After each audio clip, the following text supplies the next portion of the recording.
Hello, special human. Thank you for being so brave to click the link to watch or listen to the following wisdom from 8 different people, from whom not only me, but millions have come to be inspired with. Come and listen and start the journey to change your life today.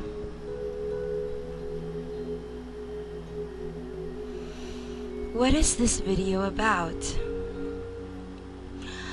As I mentioned earlier, it is a compilation of 8 brilliant and wise minds whose work have revolutionized the lives of millions of people all around the world.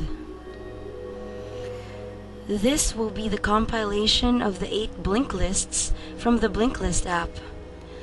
Blinklist is a professional book summary service that allows you to understand the key insights from the world's best non-fiction books in 15 minutes or less of the mentioned 8 brilliant minds and their best-selling self-help books.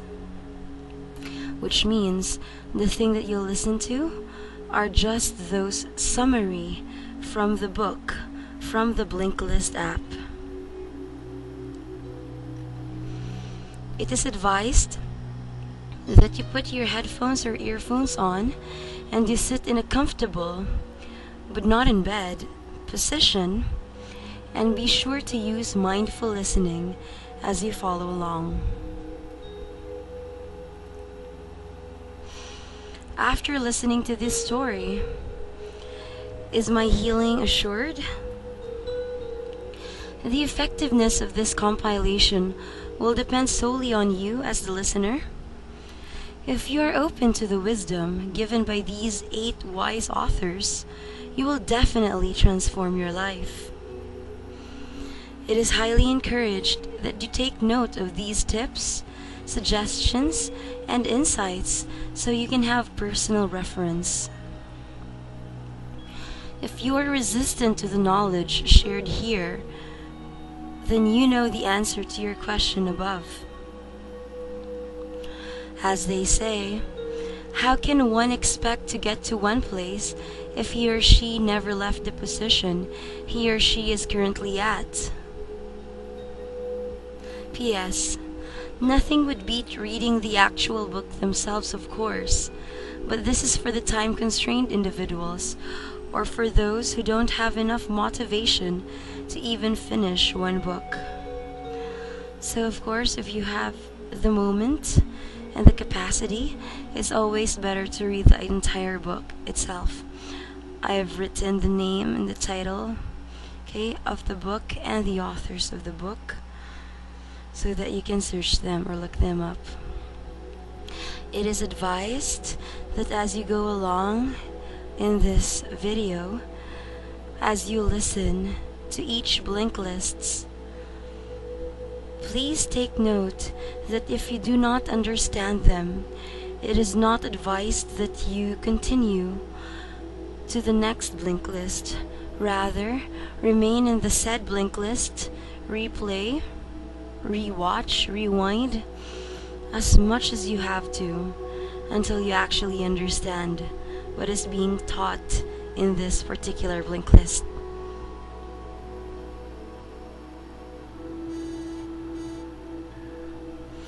So you hate audiobooks. Do I really have to do this? Well, if you want something to change, then you'll have to start changing something in the way you live your life. Self-help books don't get its name for nothing. It has helped tremendously in the journey of those who seek or undergo psychotherapy. And even to me personally, it has helped a lot. But being a self-help book, it means it's just a trigger. But you have to be the one to help yourself do this. Some books leave us free, and some books make us free. Anything worth doing is worth doing badly until you get it right, by Les Brown. let us begin our journey. Take a deep breath every time you feel distracted or discouraged to center yourself once again in the blink lists. First one, I Thought It Was Just Me, But It Isn't, by Brené Brown.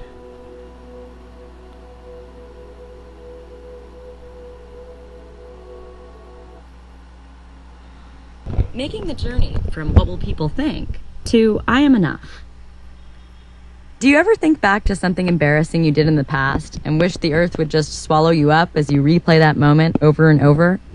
Perhaps you texted someone you liked and were flatly rejected. Or maybe you made a major blunder at work in front of all your colleagues. That feeling? It's shame. A complex blend of embarrassment, pain, and a sense of isolation that makes you suspect your mistake somehow marks you as a mediocre or deeply fallible person.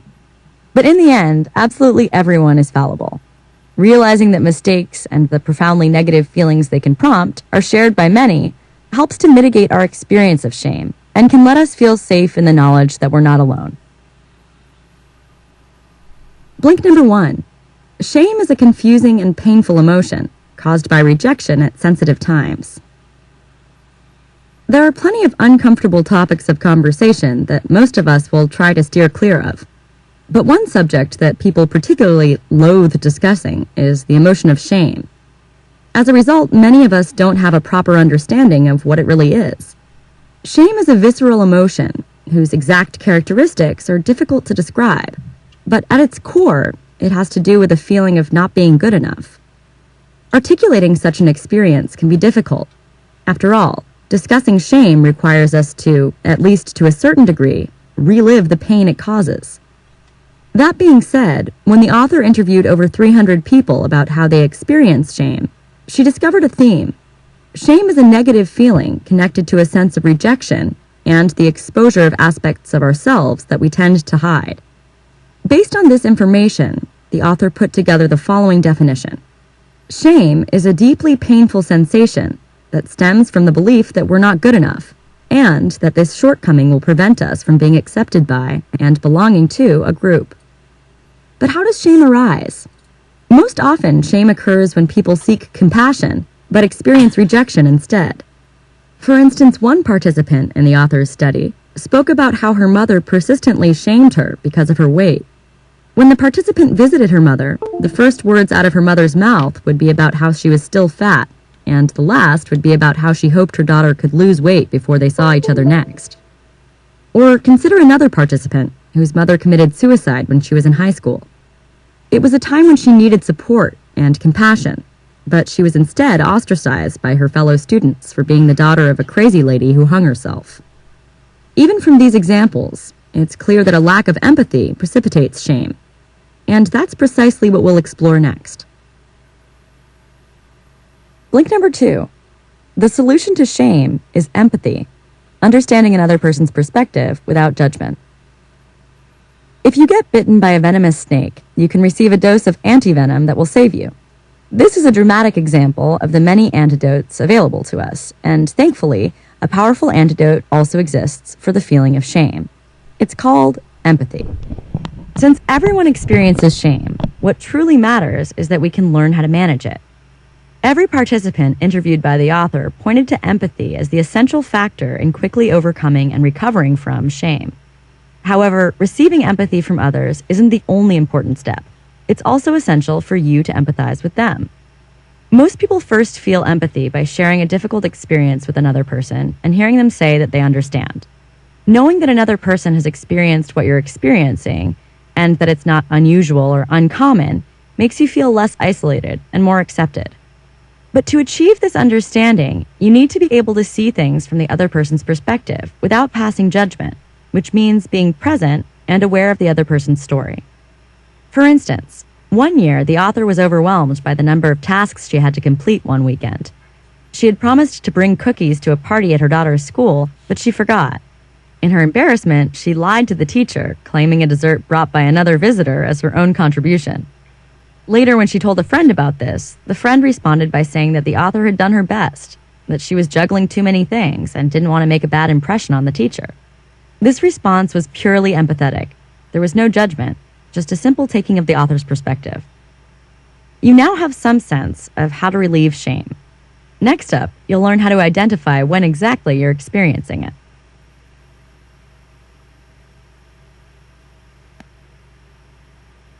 Blink number 3. Dealing with shame requires recognizing it and understanding where it comes from. Have you ever felt like you're coming down with some sort of illness, but just decided to ignore it? If you have, you likely learned that listening to yourself is important to your physical health, and the same goes for your mental health. As such, to deal with shame, you first need to recognize it. Through her research, the author found that the people who could notice and precisely describe their shame were much better at handling it. Some of these people, when confronted with shame, might get a dry mouth and have difficulty swallowing. Others turn red and start shaking, while still others become incapable of even getting out of bed. However it manifests, noticing your shame enables you to overcome it, because to truly deal with shame, you also need to understand what triggers it. Accurately identifying shame lets you start looking for these triggers. That being said, there are no universal causes of shame, since it's largely dependent on negative personal experiences from early on in one's life. For instance, one of the people interviewed by the author, Sylvia, made an error at work and found herself on the company's loser list, a piece of paper posted in the hallway detailing all the people who had messed up that month.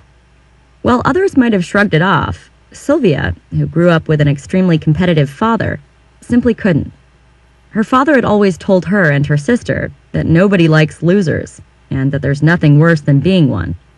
Naturally, being publicly shamed as a loser was deeply triggering for her. The good news is that by knowing the triggers of your own shame, you can take a step back when it starts to flare up. Doing so will give you a better shot at processing the emotion and emerging with a positive feeling on the other side.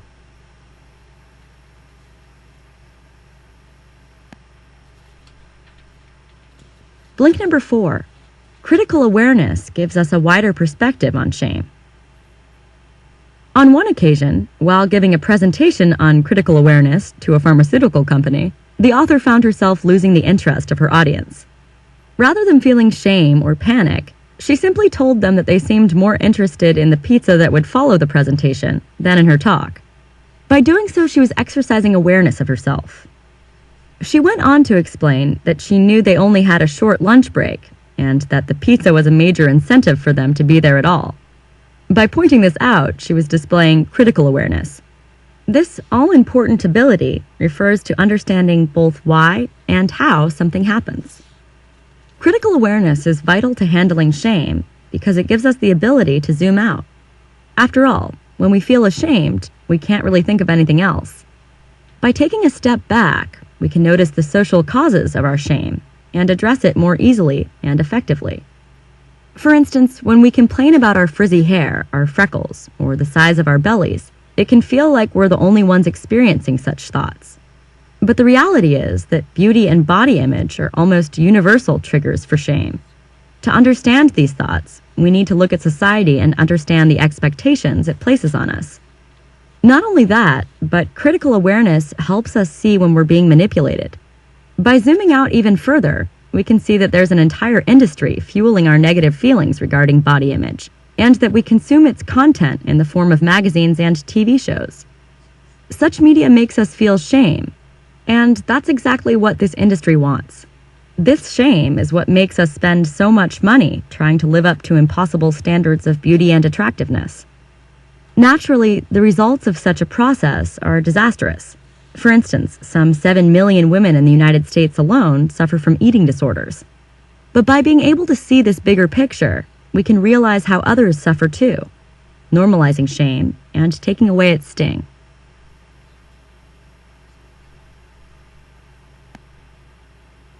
Blink number 5.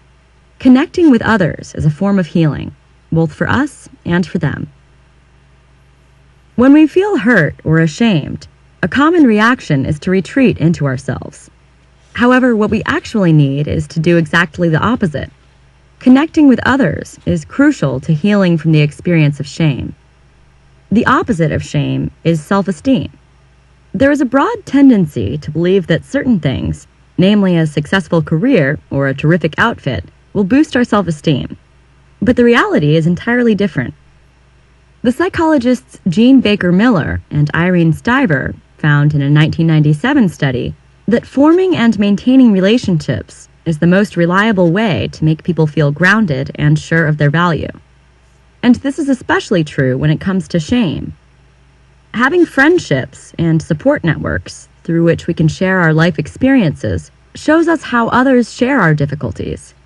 This removes the isolation from shame, making it easier to manage and can change the way we see other people. We can even help other people by reaching out to them. Such an ability is so powerful that we can actually transform shameful experiences into positive ones.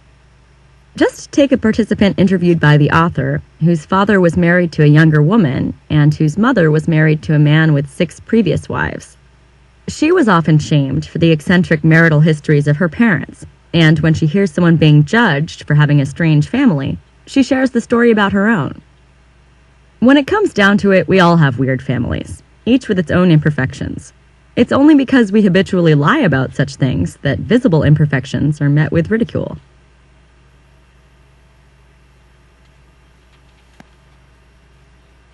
Blink number 6. The lie of perfection fuels shame and makes it hard for us to care for others. Most of us know that the perfection we see depicted on TV isn't real, but it's still easy to get sucked into the illusion that it is. This is a prime example of how perfection is a shame-producing lie. Just take Alex, the iconic 1980s character played by Jennifer Beals in the movie Flashdance. In the famous dance audition scene, Alex nails an incredible number that combines ballet and breakdance. But in reality, the scene is a combination of Jennifer Beals' face, a professional ballet dancer, a top gymnast, and even a male breakdancer. With enough editing and polish, movie scenes or photo shoots end up providing the false image of perfection that we get from the mass media.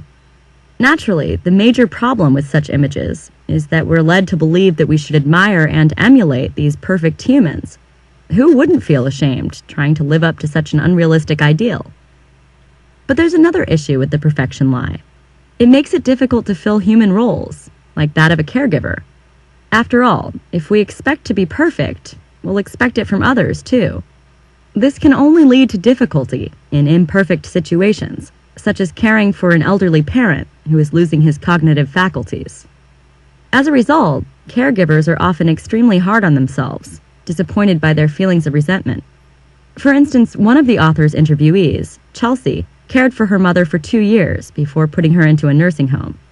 But when she did, she was overcome by guilt and shame for not having been able to do everything by herself. It's clear that such ideals of perfection aren't healthy, and a good way to overcome them is to show the opposite: vulnerability. By accepting our own limitations in such situations, we can alleviate many of our shameful feelings.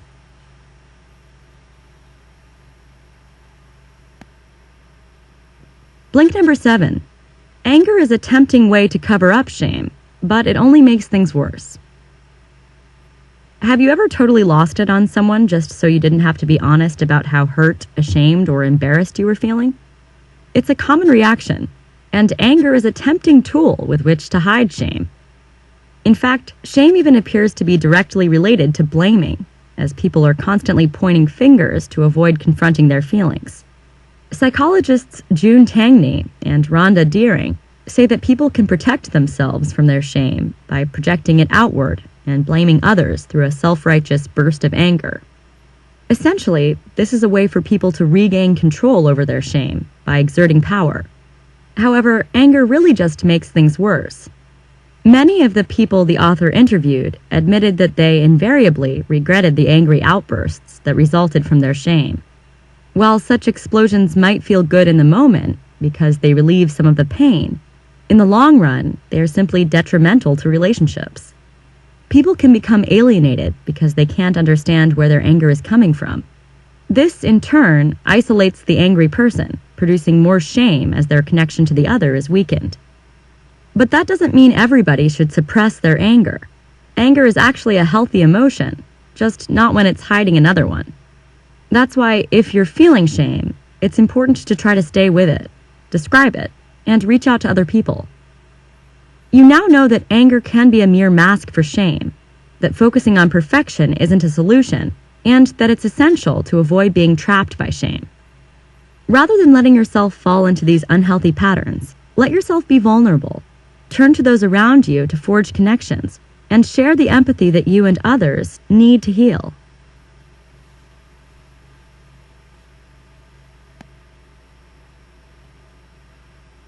You've just heard the blinks to I Thought It Was Just Me, But It Isn't, by Brené Brown.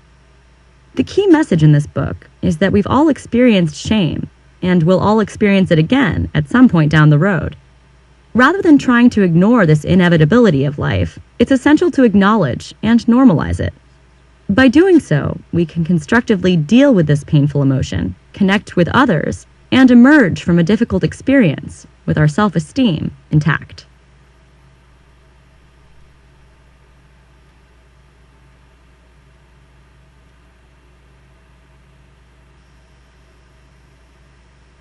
David Goggins, Can't Hurt Me. Master your mind and defy the odds. So many of us struggle with even the most basic fitness regimen. Somehow, we always find an excuse not to head to the gym after work or to skip that weekend run. But what would it be like to live your life with no excuses for not giving 100%? Well, in these blinks, you'll find out, because that's exactly how the author, David Goggins, lives. We'll go on a journey and discover this incredible man's extraordinary life story. From his traumatic childhood and overweight 20s to his amazing transformation into one of the world's fittest soldiers, we'll learn what it takes to become one of the fittest people on the planet. Through searing honesty and unbelievable anecdotes, we'll find out just how Goggins turned his life around to achieve the near impossible, and how you can emulate his success. Blink number 1. David Goggins' early life was blighted by his violent, demanding father. For many American children, childhood is a carefree time full of play, security, and parental love. Unfortunately, it didn't work out that way for David Goggins. Born in New York in 1975, Goggins never knew the simple joys of childhood. Instead, from the tender age of 6, Goggins, along with his mother and older brother, was a slave to his tyrannical father, Trunnis. A self-made businessman, Trunnis owned a roller disco rink, and his workforce was none other than his young family. Almost every night of the week, Goggins' father took his wife and kids out to his skating rink, where he made them work tirelessly until midnight. Between the ages of 6 and 8, David's job was to look after the skating shoes. His mother would cook their dinner over a hot plate in the rink's office, and after the children had finally finished work at around midnight, she would put them to bed in the office too. Unfortunately, the thumping music from the dance floor made sleep almost impossible, and Goggins regularly fell asleep in school, unable to concentrate on his lessons. While this grueling routine of school and late-night work would have been intolerable for any young child, the sickening brutality of Goggins' father made life all but unbearable. David often witnessed his father beating his mother with a belt when she dared to disobey him. Once, when David contracted a bad ear infection, she dared to take him to the hospital. Trunnis hated spending money on his family, even when his children's health was at risk. When his mother returned from the hospital, Trunnis beat her senseless. Whenever David tried to intervene to protect his mother, he was belted too. He often had to hide the bruises and angry red welts his father's belt had given him. Thankfully, when David was 8 years old, he and his mother escaped from their tormentor. His mother sweet-talked his father into letting her get a credit card in her name, and with the help of a sympathetic neighbor, she planned her escape. After hurriedly leaving Trunnis's house, David and his mother drove to the small town of Brazil, Indiana, where they started a new life free from Trunnis. But their newfound freedom was bittersweet. Why? Because David's older brother decided to stay with their father, despite his cruelty, meaning that David saw him little after they left. Unfortunately, David's life in Indiana wouldn't be free from hardship either. Blink number 2. Goggins escaped his father, but couldn't outrun his past suffering at his hands. David Goggins may have escaped his abusive father, but that didn't mean the rest of his childhood was any easier. In small-town Indiana, he would spend the rest of his formative years grappling with poverty and the demons of his past. As soon as the initial euphoria of fleeing from Trunnis wore off, David and his mother had a new and harsh reality to face. They were suddenly dirt poor. Trunnis refused to give his wife and child more than a pittance to support themselves in their new life. David and his mother lived in a public housing block where they paid $7 a month in rent and eked out an existence on her part-time job and a $123 monthly welfare check. As if poverty wasn't challenging enough, the traumatic effects of David's early years began to make themselves known when he was in the 3rd grade. After years of suffering at the hands of his father, David developed a nervous stutter. His hair started to fall out, and patches of his skin lost pigment and turned a different color. Why did this happen? As an adult, David realized that he was suffering from toxic stress. This is a phenomenon in which young children who have undergone severe abuse experience long-term changes to their brain chemistry, resulting in a permanent state of fight or flight. In other words, David had been through so much that his brain and body were now permanently on high alert for danger. As David soon found out, a devastating side effect of toxic stress is its limiting effect on children's memories. When suffering from this condition, even the most gifted child will struggle to remember the things they've previously learned in school. In David's case, this meant that he was labeled as stupid by some of his teachers. Already the only black kid in his class, he now faced being yelled at and ridiculed on a daily basis. Faced with the prospect of being kicked out of school altogether and placed in a special needs facility, David began doing the only thing he could think of to get by. He started cheating on his homework and on important standardized tests.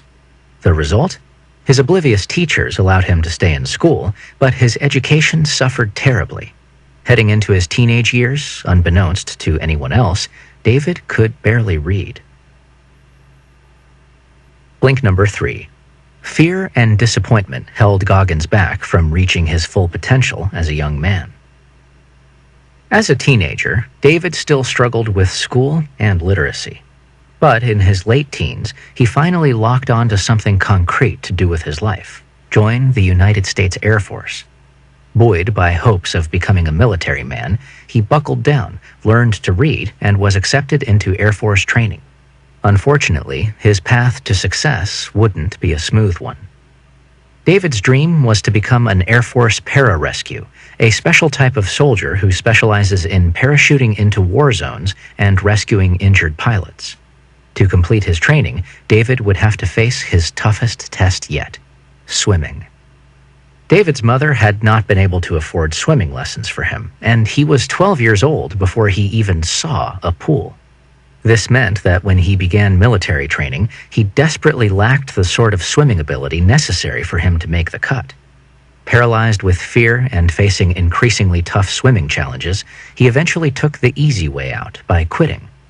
When a routine medical test picked up a predisposition to sickle cell anemia, a blood disease, David used it as his excuse to walk away from the military on medical grounds. Even as he was leaving, he knew he should stay and fight through his challenges, but fear got the better of him.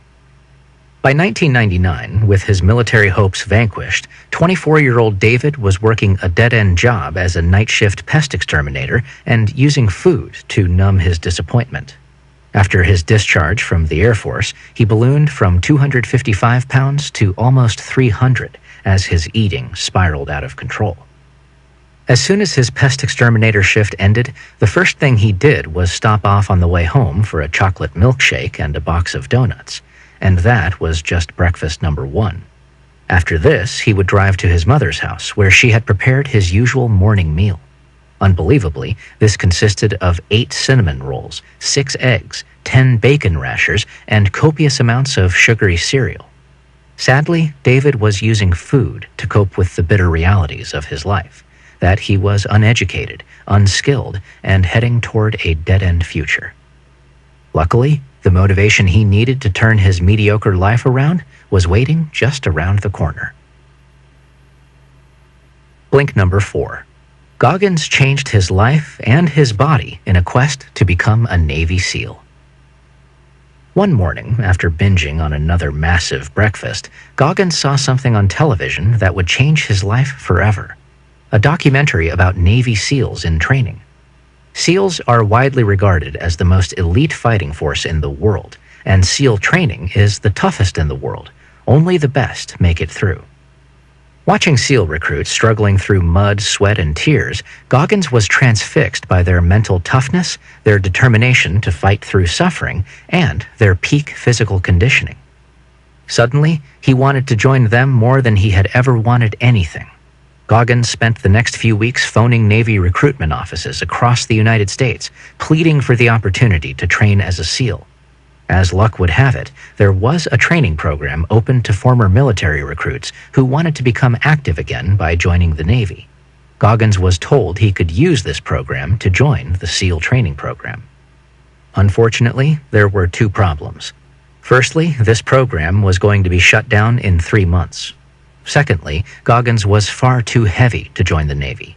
The maximum weight allowed was 191 pounds, and he was 297 pounds. This meant he had less than 3 months to lose over 100 pounds of weight if he wanted to have any hope of trying out for the SEALs. Undeterred, Goggins got to work. Over the next 3 months, he set up a punishing fitness regimen. Waking up at 4:30 a.m. every day, he immediately hit an exercise bike for 2 hours.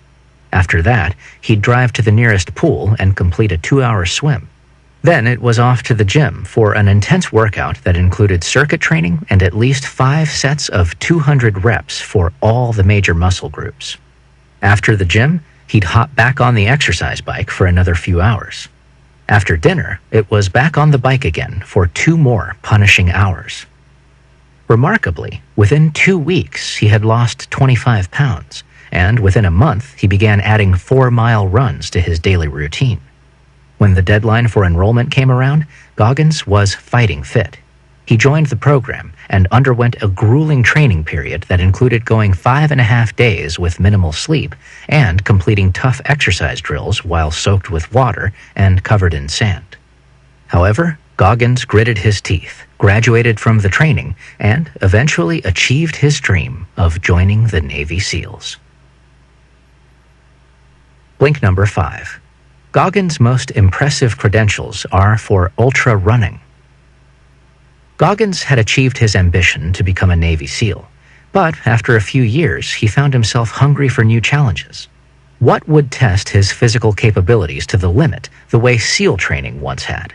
In 2005, he found the answer: extreme long-distance running, or ultra running.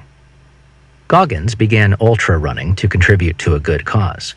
When several of his fellow Navy SEALs were killed in a military operation in Afghanistan, Goggins decided to raise money for the families they left behind. This way, he could combine charity with his quest to complete the toughest foot race on Earth. The race he chose was called Badwater 135, a 135-mile race that includes the most challenging elevations and sweltering heat of any race in the world. Known as the ultramarathon to end all ultramarathons, it begins below sea level in California's Death Valley and finishes at an elevation of 8,374 feet. As if this weren't enough, Badwater 135 is always run in July, when Death Valley is often the hottest place on the planet. Incredibly, top competitors complete the course in under 48 hours. Before Goggins could compete in Badwater 135, the race's organizers required him to qualify by competing in another 100-mile race. So he set out to conquer the San Diego One Day, a 100-mile race in the heart of the city. Amazingly, he completed this first race without any special training at all. In fact, the only cardio he had been doing during the year leading up to this race was 20 minutes a week on a cross-trainer in the gym. Although he suffered greatly along the route, experiencing loss of bladder and bowel control due to sheer exertion, He completed the race in just 19 hours, even running an extra mile just to make sure he had really finished. After this triumph, Goggins was accepted as a 2006 Badwater 135 competitor.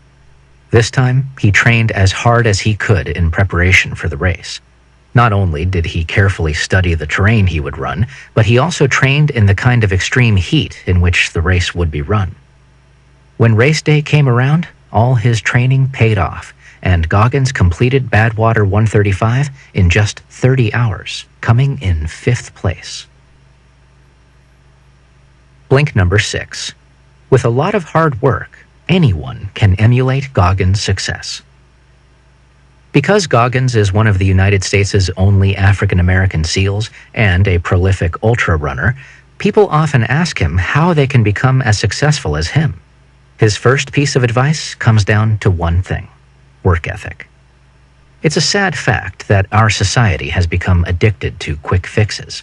But Goggins believes that if you want to master yourself and harness your true potential, there's no quick fix, only hard work. You may have tons of talent and passion, but without a work ethic to match, you're a bird without wings. You'll never fly. Goggins' willingness to work hard is the crucial factor in every one of his accomplishments. Whether he's working out in the gym or working as a SEAL, everything else in his life comes second. Working hard is the biggest priority in his life. Interestingly, when he tells people about the value of hard work, they typically say that they don't have the time to put in the long hours needed to achieve their goals. Instead, they say they have to focus on spending time with their family or working at their desk job. But Goggins doesn't accept this excuse. In his opinion, all these doubters need to do is win the morning. Goggins has achieved so much because he gets up early to do it. To have a chance at a similar level of success, you need to be an early bird too. A typical day for Goggins starts at 4 a.m. when he immediately gets up and goes for a 6 to 10 mile run. By heading out so early, he can be back home by 5:15 a.m., ready to shower and have breakfast. As if this weren't enough, he then bikes 25 miles to work, arriving at his desk by 7:30 a.m. And his strict fitness regimen doesn't stop then. During his lunch break, he'll find time for a gym session or another 6-mile run on a nearby beach. After work, he cycles home again, and by the time he walks back through the front door at 7 p.m., he's found the time to cycle 50 miles, run at least 10 more, and work a 9-to-5 desk job. So get up early tomorrow morning and start pushing yourself. Because if David Goggins can do it, you can too. You've just listened to our blinks to Can't Hurt Me by David Goggins. The key message in these blinks is that David Goggins overcame a violent, traumatic, and impoverished childhood and emerged with the dream of joining the Army. After overcoming his difficulties in swimming and losing huge amounts of weight, he eventually emerged as a super-fit Navy SEAL and a successful ultra-marathon runner. Emulating his success is possible. It just takes an extraordinary amount of hard work and getting up early in the morning. Here's another helpful tip. Go beyond with the 40% rule. Goggins invented the 40% rule because we typically give up and go home when we have expended only 40% of our potential effort. Why? Well, there's a part of our mind that wants to protect us from suffering and hardship. So it tricks us into believing we've already given everything we've got, when really we still have 60% left in the tank. To master our minds, we have to push through the suffering and ignore the voice in our head so we can give our true best every time.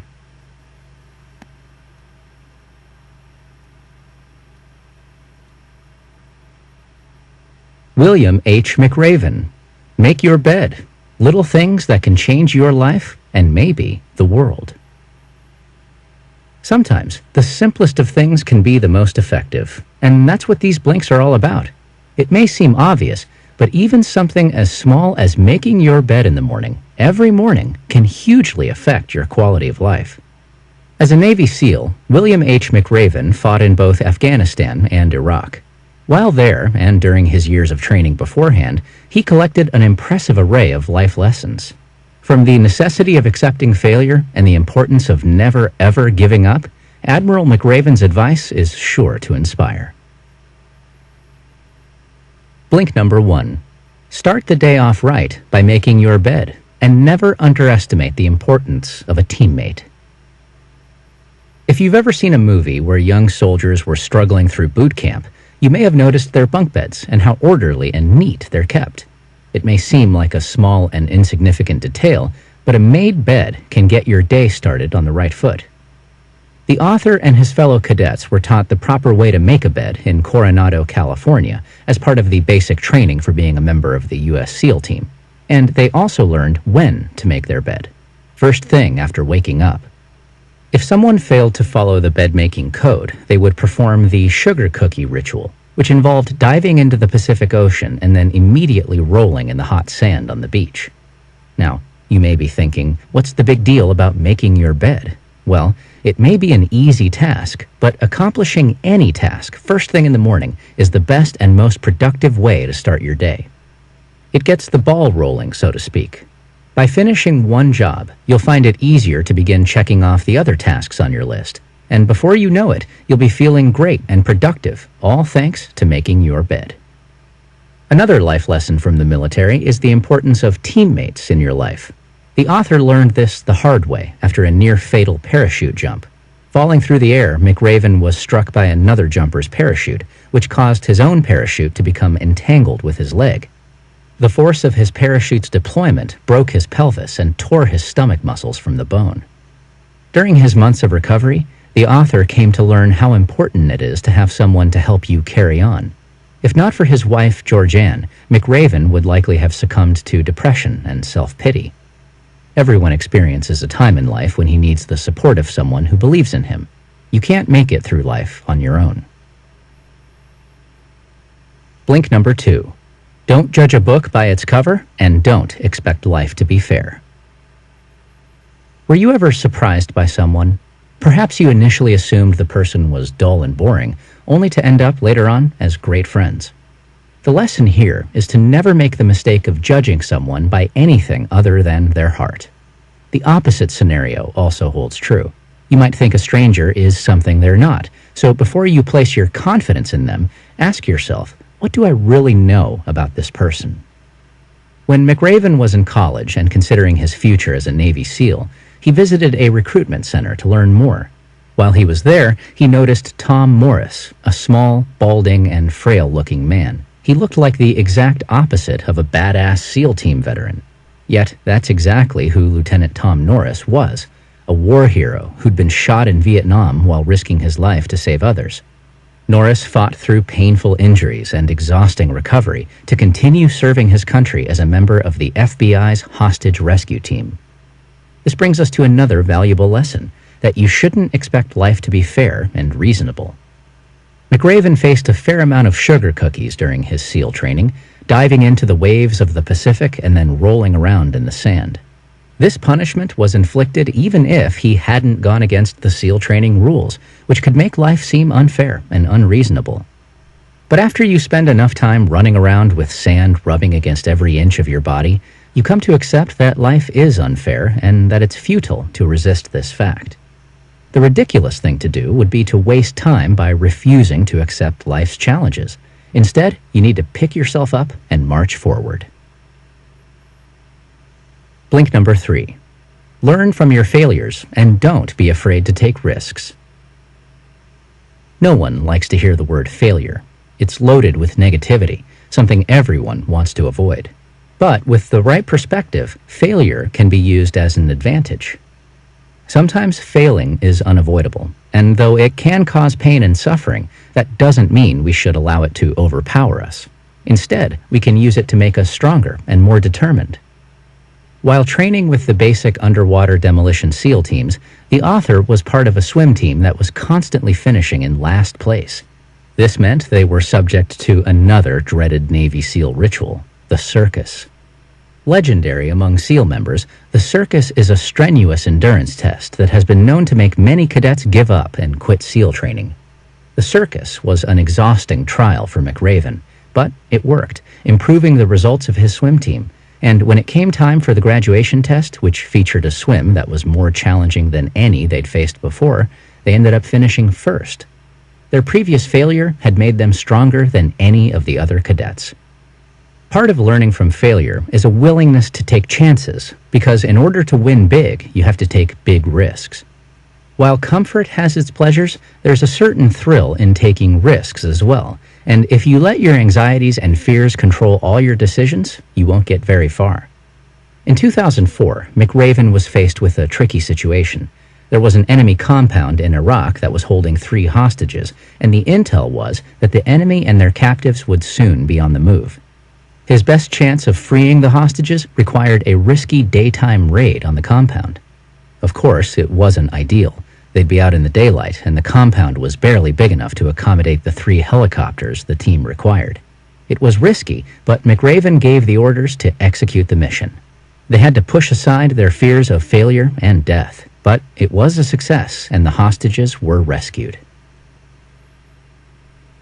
Blink number 4. Be courageous in order to keep pursuing your goals, and when life gets tough, be the best you can be. Life can throw a lot of challenges your way. You may be confronted by bullies or false friends, or if you're a Navy SEAL, maybe shark-infested waters are between you and what you want to accomplish. The time may come when it feels easier to shy away rather than rise to the challenge, but this would be a mistake. Everyone has fears. You can't let them stand in your way. Be courageous and stay determined to reach your goals. There are countless fears to overcome in order to join the ranks of the Navy SEALs. One night, McRaven and his swim partner had to swim 4 miles in the dark, which can be unnerving enough on its own. But this night, there were reports that they'd be swimming with hammerhead sharks, leopard sharks, and even the most aggressive and feared of all, great white sharks. McRaven couldn't let a fear of sharks prevent him from completing his SEAL training, however, and so he used this goal to boost his courage and continue. Courage is also what it takes to persevere in the face of tragedy and life's grimmest moments. It's during such moments that we need to put our best selves forward. Times of darkness are sure to befall each and every one of us at one time or another. A friend, family member, or loved one may die, or you may need to fight an illness that takes every bit of your strength. Though terribly trying, these times require that you rise to the challenge. McRaven has seen far too many people die in battle. These are always the toughest and bleakest of times, but they're also the times when he's been most impressed with the endurance and resilience that people have shown. After a Navy special operator died in Iraq, his twin brother was there to stand tall and offer a shoulder to cry on for grieving friends and family. It was an inspiring thing to witness. He said he wanted to make his twin brother proud. Blink number 5. Be strong for others and don't quit. Does this sound familiar?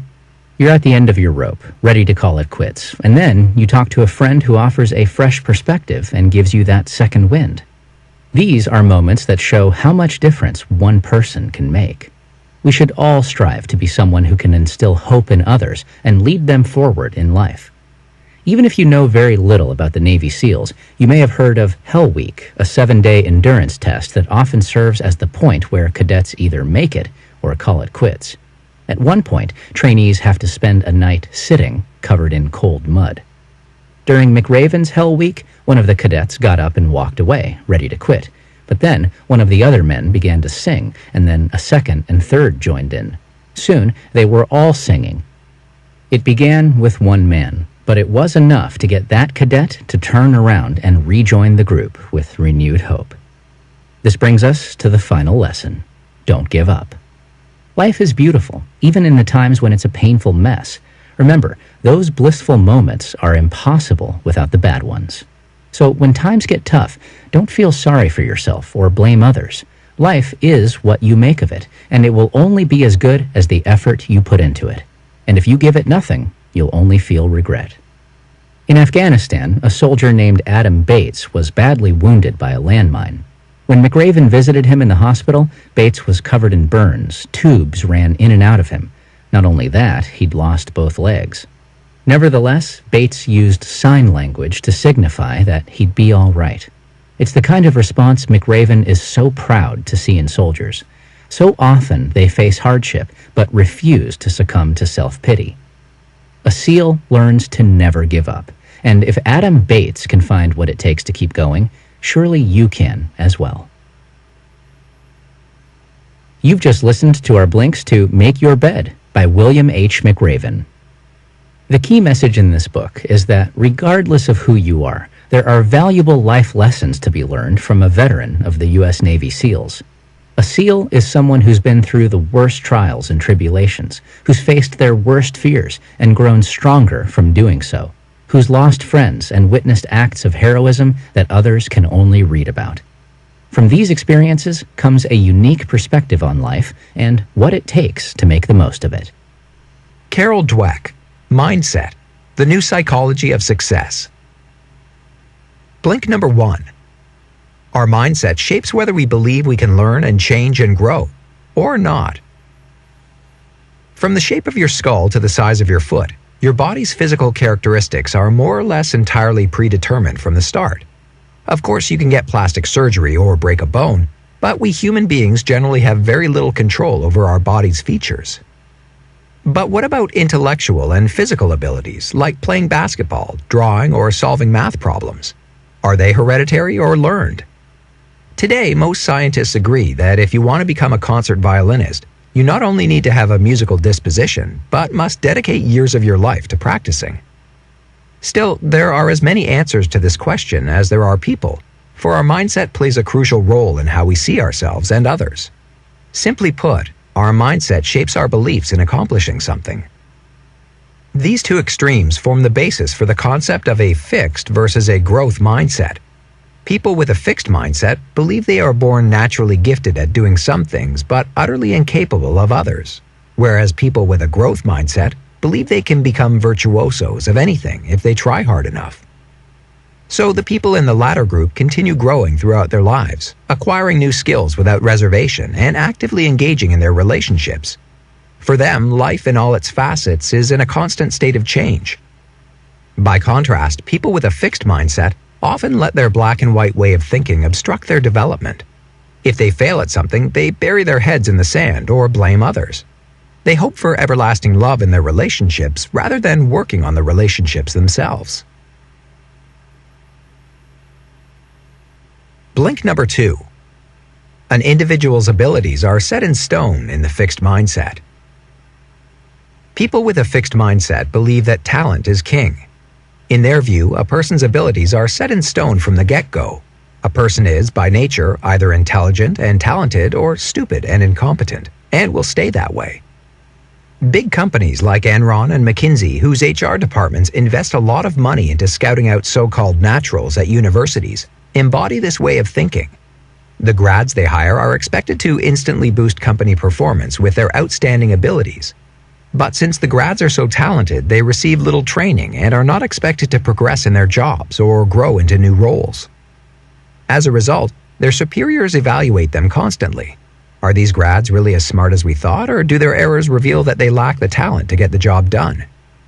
People with a fixed mindset think that employees who are not perfect from day one never will be, so it's best to let them go quickly.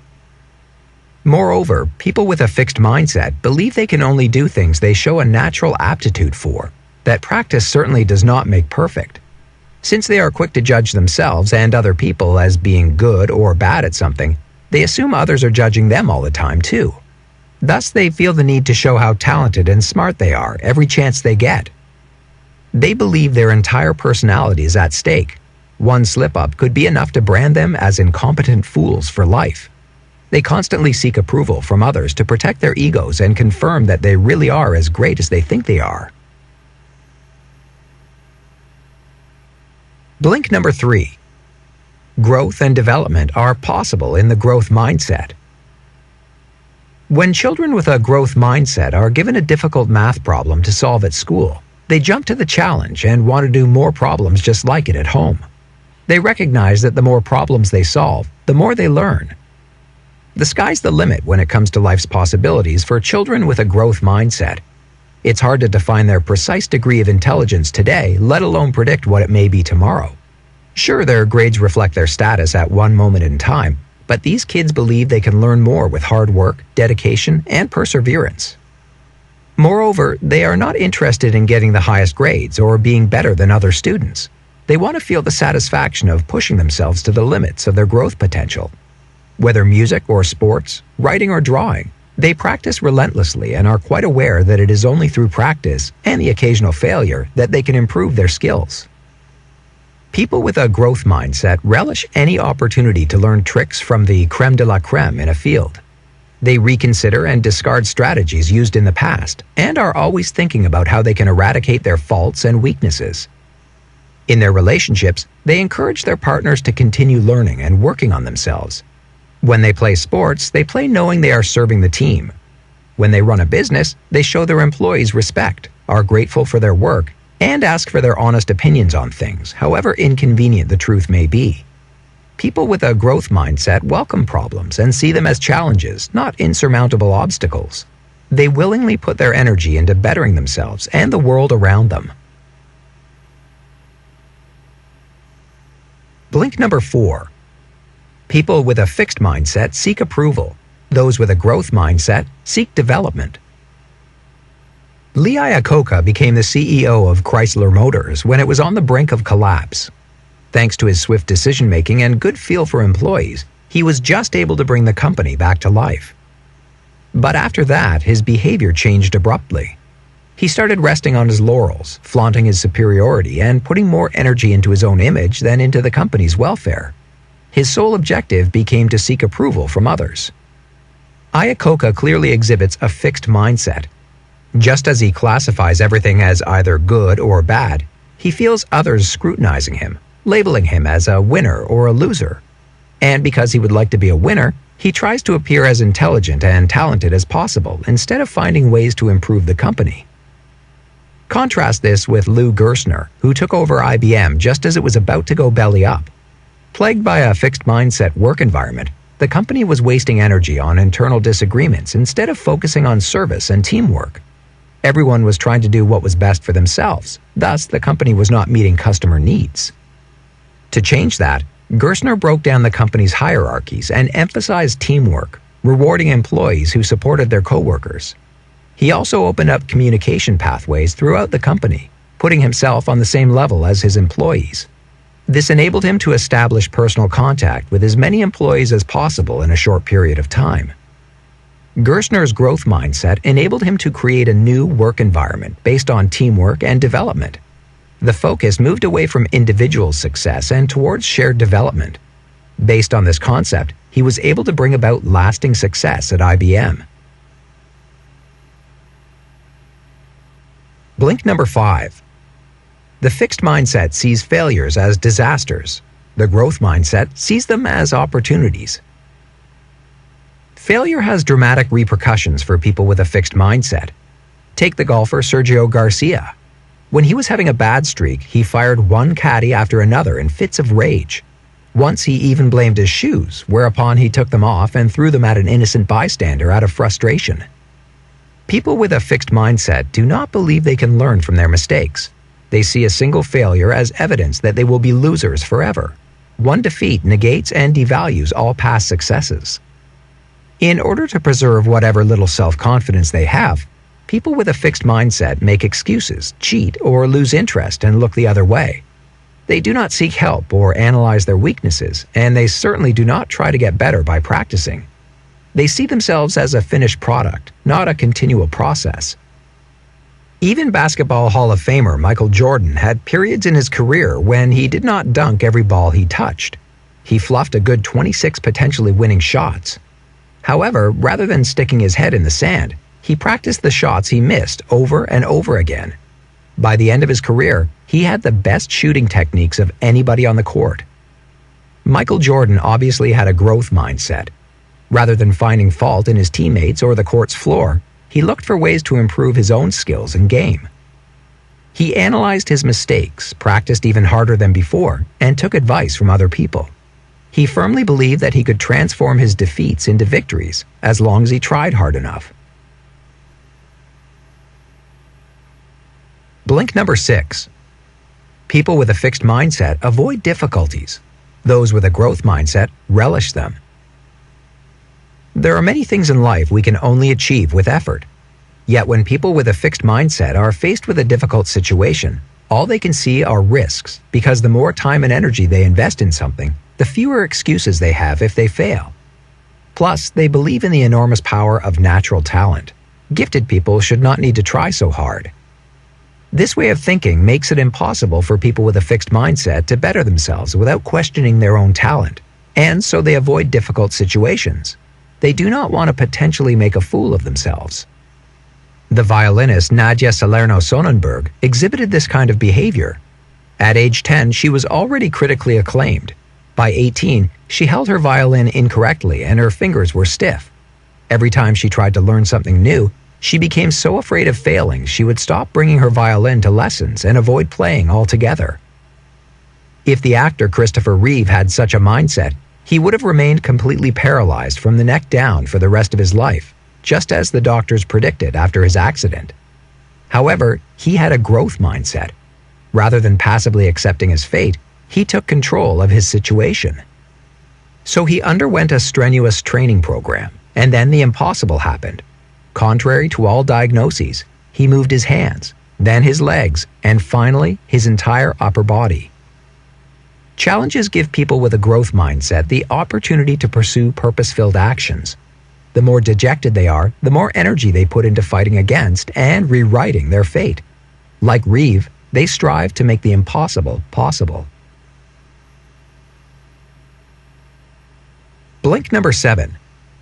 Our mindset is often strongly influenced by the role models we had as children. What factors determine whether a person has a growth or a fixed mindset? What factors determine whether a person realizes his potential or spends his life treading water? Mindset development begins at birth. Babies come into the world with a growth mindset. They want to learn and grow as much as possible each day. The adults in a child's environment, usually his or her parents, play a huge role in determining whether the child maintains this desire to grow or eventually adopts a fixed mindset. Simply put, parents set a mindset example for their children. Parents with a growth mindset encourage their children and urge them to continue learning, whereas those with a fixed mindset are always judging their children, telling them what is right or wrong, good or bad. Babies aged between 1 and 3 already behave accordingly. Growth mindset babies will try to help another baby who is crying. Fixed mindset babies, by contrast, are annoyed by it. Teachers are also very important role models and influence children's mindsets. There are many teachers who believe that a student's performance is unchangeable, that good students will continue to do well, and weaker students will always get C's or D's. Weaker students will develop a fixed mindset as a result. But good teachers, those who firmly believe their students are capable of learning anything, handle the situation differently. They show their students different ways of solving math problems or understanding Shakespeare. Their weaker students embrace a growth mindset and start getting better grades. They are no longer doomed to thinking of themselves as dumb by nature. Our mindset is not entirely predetermined. It can change as early as childhood when we adopt the mindsets of our role models. Blink number 8. Anyone can adopt a growth mindset and make the impossible possible. Nobody has to be a victim of her surroundings when developing her own mindset. The brain can be trained like any other muscle. If we want a growth mindset, we can teach ourselves to think that way one step at a time. Here's an example. You accidentally drop a plate on the floor. The first, fixed thought might be, "I'm so clumsy." But people who are conscious of this reaction and want to change it can push themselves to adopt a growth mindset by thinking, "Oh well, these things happen. I'll clean it up and be more careful next time." Working towards a growth mindset presents a great opportunity to reach out to others for support, to talk about our faults and mistakes, and to make viable, concrete plans for achieving our goals. It is important to understand that a fixed mindset is not easy to kick. It has likely become an emotional crutch over the years. It protects us from failure, creates recognition in the eyes of our parents and partners, and boosts our self-confidence. It comforts us time and again, so getting rid of it can be extremely discomforting. In truth, it is not necessary to give up a fixed mindset altogether. As long as we adopt the growth perspective in certain situations, it's usually enough. Even if a person believes he is a lost cause when it comes to sports, he could still be making leaps and bounds at work every day. Adopting a growth mindset in any field enables us to make the impossible possible, Christopher Reeve, and to continue improving our talents and abilities, Michael Jordan. In this regard, the growth mindset is the key to self-fulfillment. You've just heard our blinks to Mindset by Carol Dweck. The key takeaway from this book is that people with a fixed mindset obstruct their own development through their belief in innate talent and their fear of failure. On the contrary, people with a growth mindset work hard and train hard to ultimately realize their potential to the fullest. By confronting our own attitudes and ideas, we can develop a growth mindset.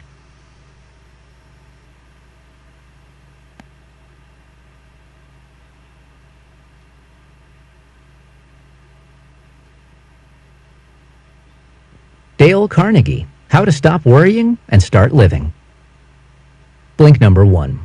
Stressful jobs can be dangerous. Excessive worrying is bad for your health. Everyone worries. Few of us realize, though, how damaging it is to our health. Worrying excessively can actually make you physically ill. As Plato already knew, the mind and body are intimately linked. In fact, the Mayo brothers, famous physicians, once declared that over half of our hospital beds are occupied by people suffering from frustration, anxiety, worry, and despair. Arthritis, for example, is one of many debilitating conditions which can be brought on by worry. In fact, the 2 leading causes of arthritis are worry-related: marital shipwrecks and financial woes. There are also medical cases that suggest that worrying can increase the likelihood of insanity and diabetes. Clearly, worrying is bad for your health. Unfortunately for us, there are causes of worry everywhere, and they're especially common in the work we do. High-pressure jobs tend to generate more worrying and, predictably, more illness than calmer, more tranquil jobs. The high stress levels we associate with high-pressure jobs can lead to heart disease.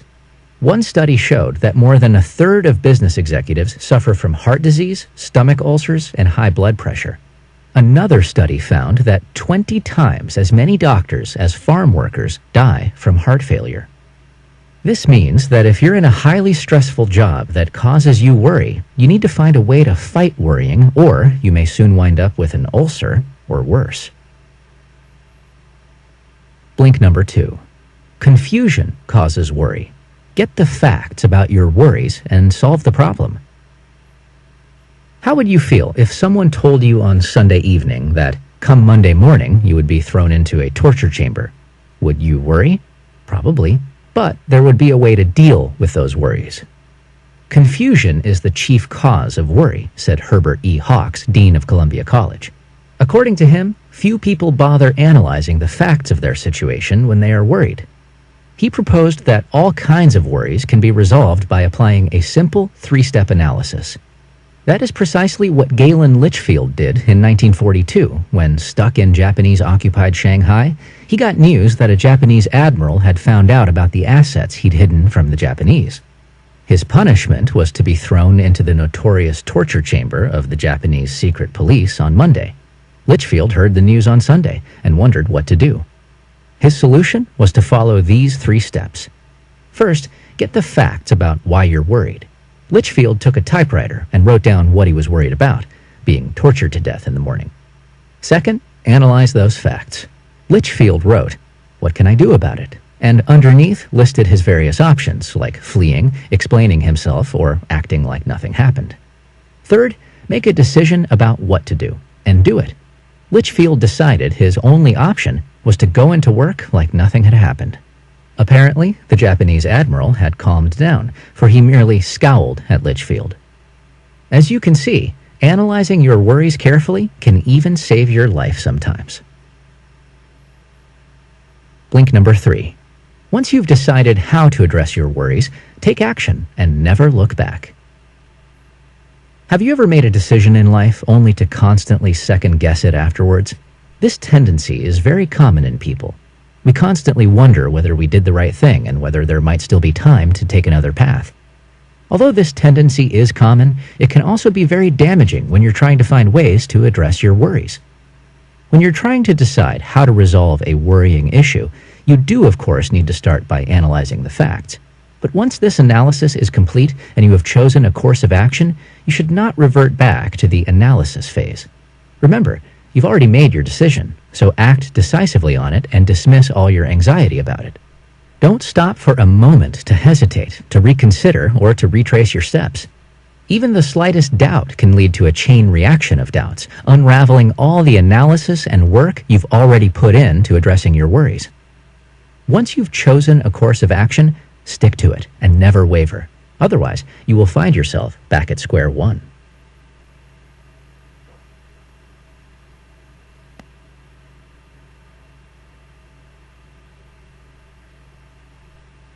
Blink number 4.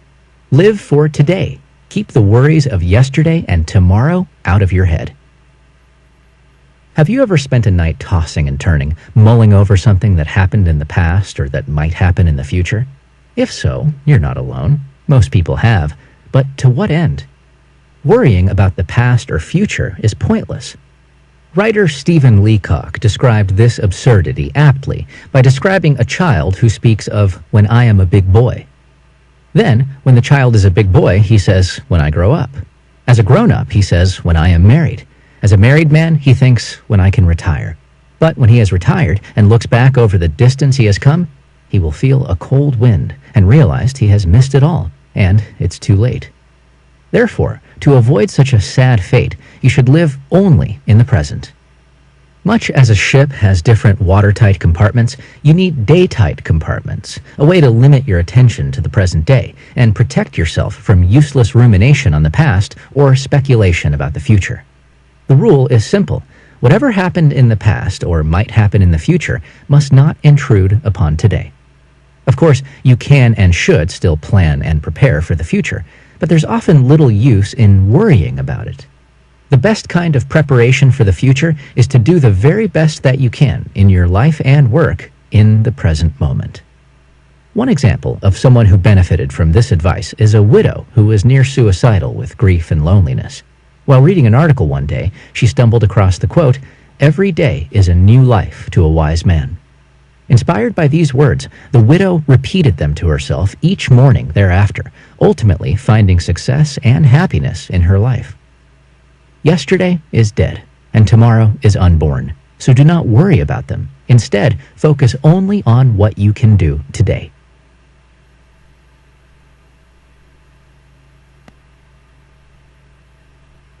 Blink number 5. Whenever you're facing trouble, embrace the worst-case scenario, and then try to improve from there. When a man named Earl P. Haney was told he had duodenal ulcers, the outlook was bleak. Doctors told him he must rest and watch what he eats, but nevertheless that he would likely die very soon.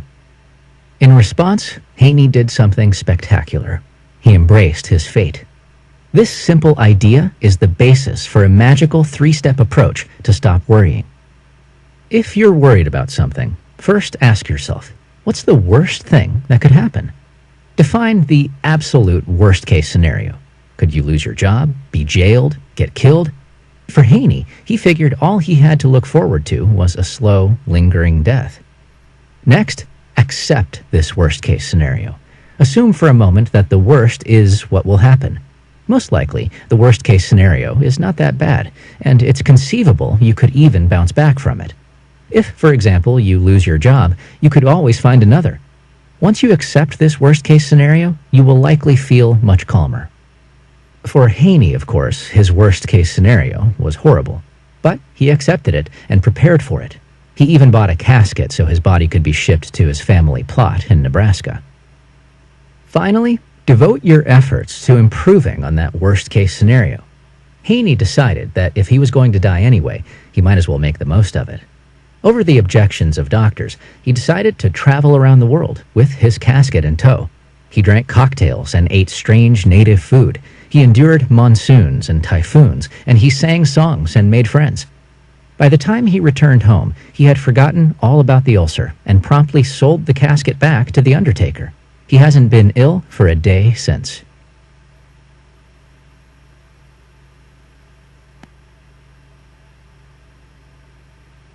Blink number 5. Don't sink energy into hopeless situations or grudges. Set a limit for yourself, after which you stop worrying about them.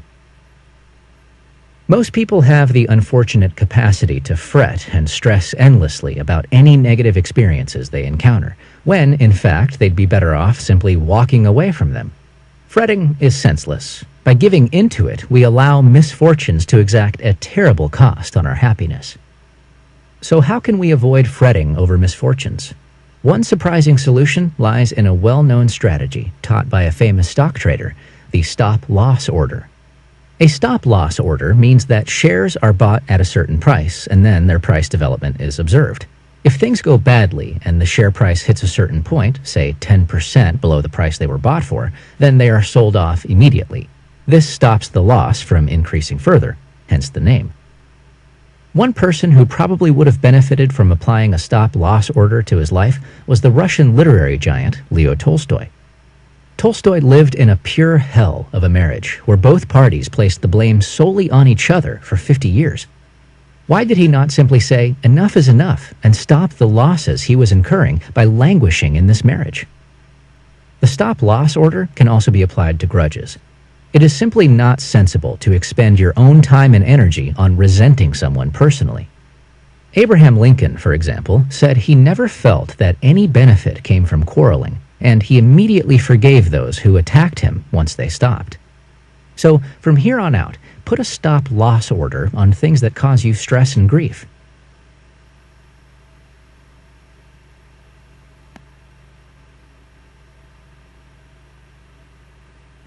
Blink number 7. Be happier by focusing on the positives in life and acting happy.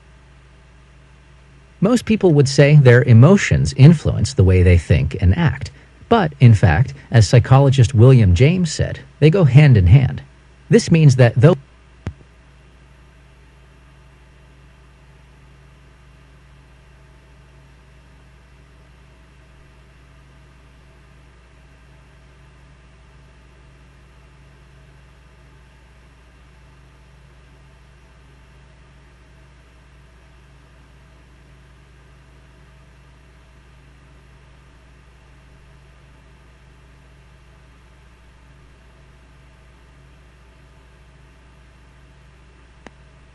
influence how we feel, we can influence it indirectly through how we think and act. One way to feel happier is to act happier. If you're feeling sad or low, slap a big grin on your face and whistle a chipper tune. You'll find it impossible to be blue when acting cheerful. But you don't necessarily need to act outwardly happy. An alternative and complementary way to feel happier is simply to think happier thoughts. The great philosopher who ruled the Roman Empire, Marcus Aurelius, summed it up aptly. Our life is what our thoughts make it. If you think happy thoughts, you are likely to feel happier. Therefore, don't mull over negative issues. Focus only on the positive. Consider the woman who had to move to the Mojave Desert because her husband's army training camp was there. At first, she hated it. It was insufferably hot. There were only non-English speaking Mexicans and Indians around, and there was sand in everything. But then, her father told her to focus on the positive, and so she did. She began to love the desert, the Joshua trees, the sunsets, the natives. The next time you feel blue, try to think and act happy. You might succeed, and even if not, at least you will be focusing your thoughts away from the negative.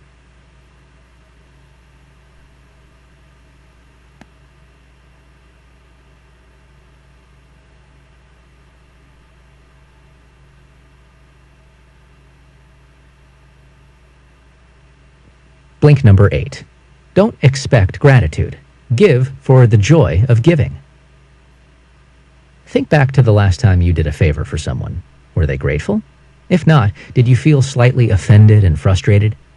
When we perform acts of kindness, we often do so with the expectation of gratitude. But harboring such expectations will probably leave you disappointed. People tend to be thoughtless and ungrateful.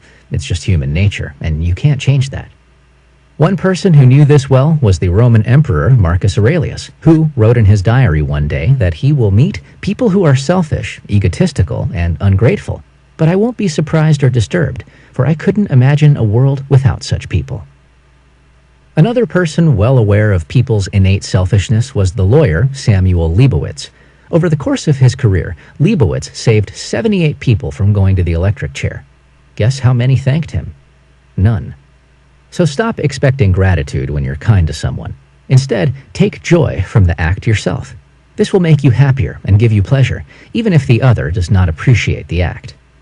Finally, remember that gratitude must be cultivated. That means that if your children are ungrateful, this is your fault. You must teach them to be grateful for the things they receive.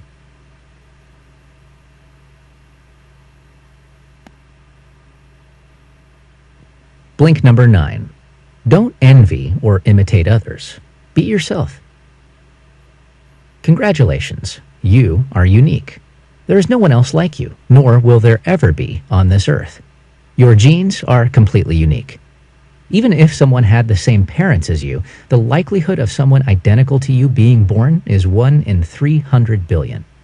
Despite this amazing fact, many of us long to be someone else. For some reason, we're convinced the grass is greener on the other side of the fence. But living your life this way is pointless. It's far better to embrace your uniqueness and be comfortable with who you are. In fact, there's a great risk in wanting to be someone else. If you don't accept yourself and embrace your uniqueness, you could trigger many psychological afflictions. No one is as miserable as someone who longs to be someone else. Not only will such longing likely lead to misery, but it's also a huge waste of potential. According to the psychologist William James, people who have not found themselves use about only 10% of their potential. It makes sense then that we should not waste a single atom of that potential trying to be someone else. One person who learned this valuable lesson was Edith Allred. Due to childhood traumas, Allred was already nervous and unsure of herself, feelings which were exacerbated by the fact that her husband's family were extremely self-confident. Compared to them, she felt like a failure. As time went on, Allred began to contemplate suicide. What saved her? One day, her mother-in-law revealed, in passing, that she'd taught her children that they should always be themselves, no matter what. Inspired, Allred began thinking about who she was, not how she could try to be like others. She is now happier and more confident than she ever thought possible.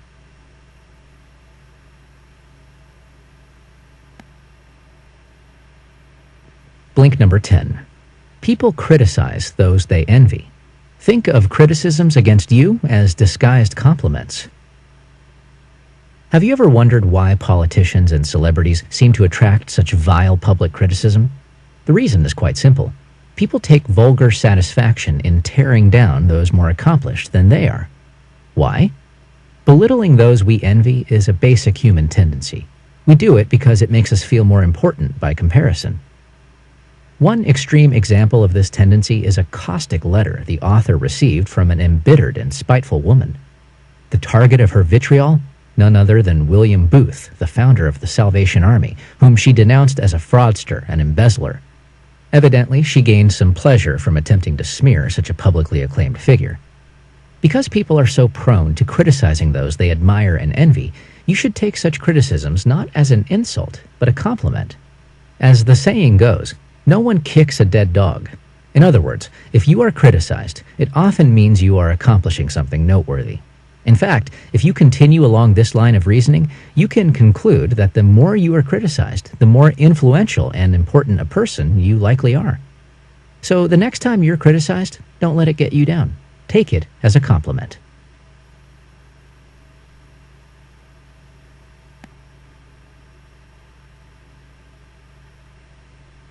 Blink number 11. Learn to relax and rest before you get tired. Have you ever noticed that after a rough, tiring day, you're prone to be more gloomy than at lunchtime? Most people would assume that all the intellectual labor at the office has worn them down. But those people would be mistaken. Mental work alone cannot make you tired. Scientists have discovered that even after 12 hours, mental labor alone will not tire out the brain. So what's behind this exhaustion? Psychiatrists agree that emotions are the most common cause of fatigue. Not positive emotions, like joy and contentment, but negative ones, like feelings of boredom, anxiety, and of being unappreciated. But psychiatrists have also found that it works the other way around, too. Fatigue produces more worries and negative emotions. It should be clear, therefore, that you must rest and relax regularly before you feel tired. Otherwise, worries and fatigue will accumulate on top of each other. It's impossible to worry when you are relaxed, and regular rest helps you maintain your ability to work effectively. Consider Frederick Taylor, who was employed at Bethlehem Steel, where his aim was to increase the rate at which workers could load steel onto freight cars. What do you think he did to accomplish this goal? Somewhat counterintuitively, he instructed the worker he was experimenting with to rest more than the other workers. 36 minutes out of every hour, in fact. The result? The worker in question was able to load almost 4 times as much steel as his colleagues, who did not conserve their strength by resting in such an organized fashion, but rather did so only when they became tired. The lesson from the psychiatrists and Mr. Taylor could not be simpler. Rest and relax before you get tired, and your worries will greatly decrease.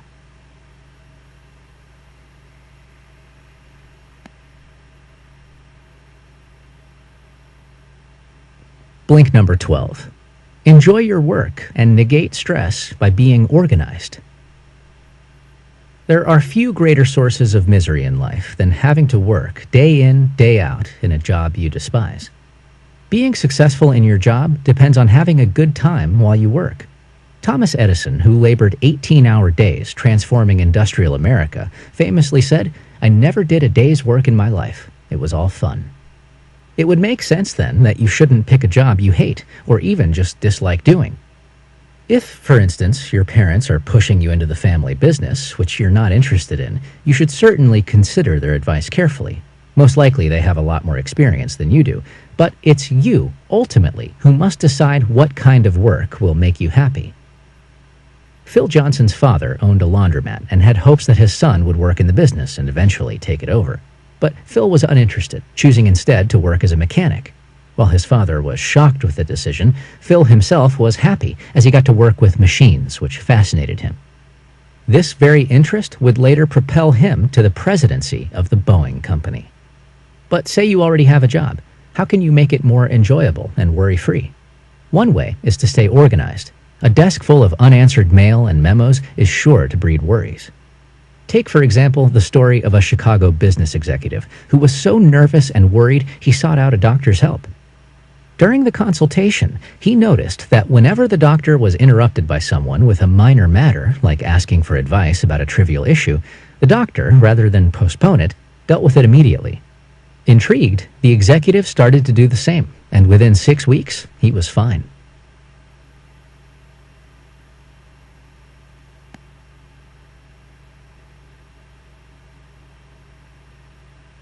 You've just listened to our blinks to How to Stop Worrying and Start Living by Dale Carnegie. The main message in this book is that worrying can be detrimental to your physical and mental health. Therefore, you should find ways to deal with your worries. A simple method is to get the facts about what you're worrying about. Choose on a course of action and never look back. To avoid worrying about the actions of others, don't expect gratitude for your kindness. Don't hold grudges, and understand that other people may criticize you because they are envious of your success. Got feedback? We'd love to hear from you. Just drop an email to remember@blinkist.com and share your thoughts.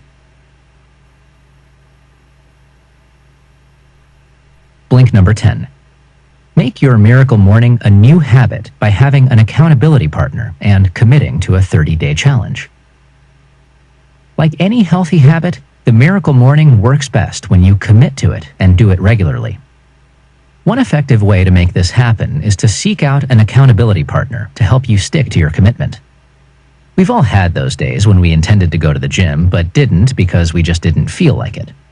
However, if we had a friend there waiting for us, we would be far more motivated to show up. We're more adherent when other people hold us accountable for our behavior, so find an accountability partner who wishes to do the miracle morning with you. That way, you can both call each other to make sure you're on track. If finding someone is tricky, you could also join an online community. We know that it takes around 30 days to form a habit, so you should be ready to dedicate yourself to the 30-day Miracle Morning Transformation Challenge. The Transformation Challenge can be divided into 3 phases. The first 10 days can be difficult and particularly hard to bear. The next 10 days become easier, but still feel foreign and somewhat disagreeable. However, during the last 10 days, your new habit will become part of your identity, and you will start to enjoy it. For example, the author initially despised running, but dedicated himself to running every day for 30 days straight. In the first 10 days, he wanted to give up. Each day, he fought with his inner voice, who told him it was okay if he wanted to quit. But he didn't. During days 11 to 20, he no longer hated running, and it started feeling more normal to him. Finally, as the last phase rolled around, he felt that it had almost become enjoyable.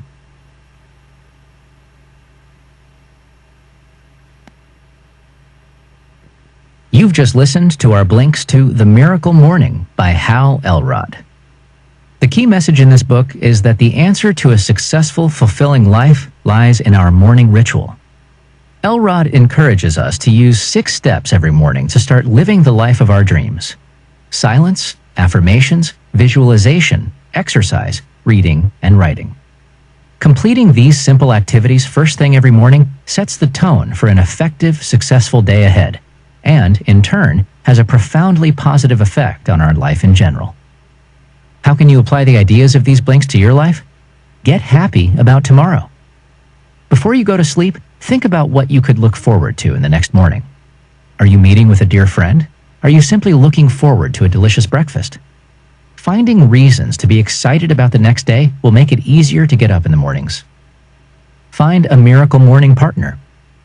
Significantly increase your chances of making a lasting commitment to miracle mornings by having a buddy system.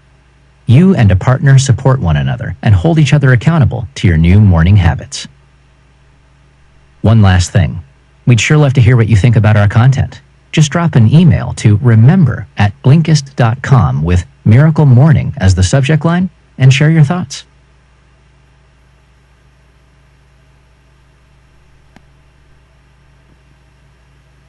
You just heard the blinks to 10% Happier by Dan Harris. The book's key insight is that our modern lives push us into a constant state of stress and panic, and this has major consequences on our mental and physical health. We can combat this stress through the practice of meditation, which can ultimately lead to a more compassionate, fulfilling, and productive lifestyle.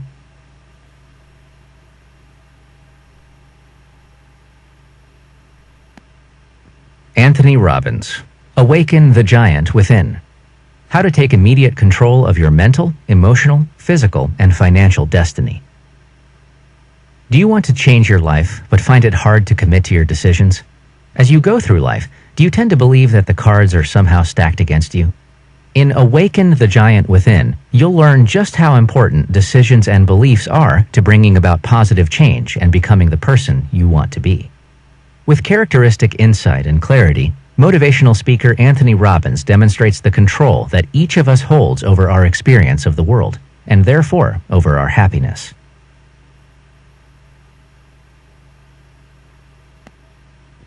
Blink number 1. To change your life, focus on making and committing to the right decisions. When was the last time you thought about changing your life? Perhaps it was New Year's Eve and you resolved to quit smoking. Or maybe you wanted to lose weight and seriously considered going on a new diet. But did you actually manage to bring about those changes to your life?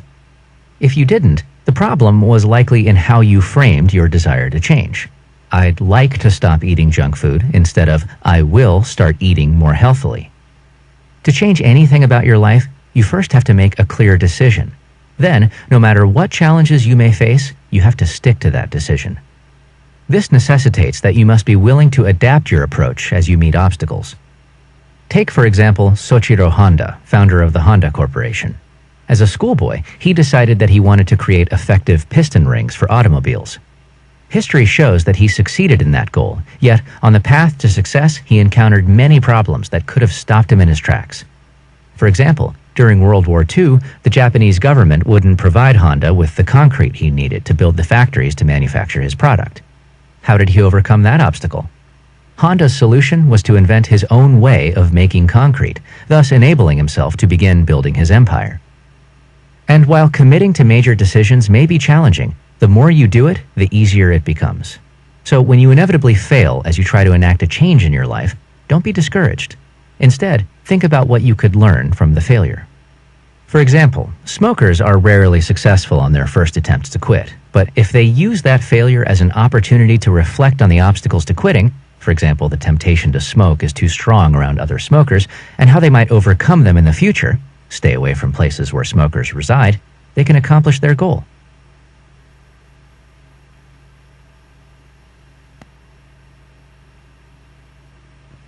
Blink number 2. Make new habits by associating unwanted ones with pain and desired ones with pleasure. We've seen that to accomplish our goals and bring about change, we must fully commit to our decisions. But even with the best of intentions, changing our established behavior can sometimes be extremely difficult. Why? Because everything we do is in the service of either getting pleasure or avoiding pain. Once you make yourself aware of this dynamic, you can begin to use it to your advantage. So if you want to break a particular habit, an effective method for doing so is to associate that behavior with pain. Let's say you want to stop eating chocolate. One way to accomplish that goal would be to connect eating chocolate to mental anguish. You could, for instance, decide on a rule that whenever you eat chocolate, you have to sing a song that you loathe. Soon, your brain will associate the act of eating chocolate with the uncomfortable feeling you have while singing that song. But remember, you need to commit to your decision, so you'll have to sing out loud even when you eat chocolate cake at a dinner party. However, to ensure that you change your behavior over the long term, it's crucial that you find a new, more desirable habit that gives you an equal amount of pleasure to the old one. So to successfully cut chocolate out of your diet, you must create an alternative habit that you'll enjoy as much as feasting on that Snickers bar. This could be a healthier treat, such as your favorite fruit, or an activity like a new sport. You'll also benefit from imagining the great things that are in store for you once you break the habit. For example, by giving up chocolate, you'll soon be able to fit into your old jeans again. This technique has a proven track record for helping people break even quite extreme habits. In one study on the effectiveness of replacing unhealthy behaviors with healthier ones, researchers examined the rehabilitation of drug addicts. They found that those addicts who found an alternative, healthier habit that could bring them equal pleasure, such as entering a new relationship or starting a hobby, were far less likely to revert.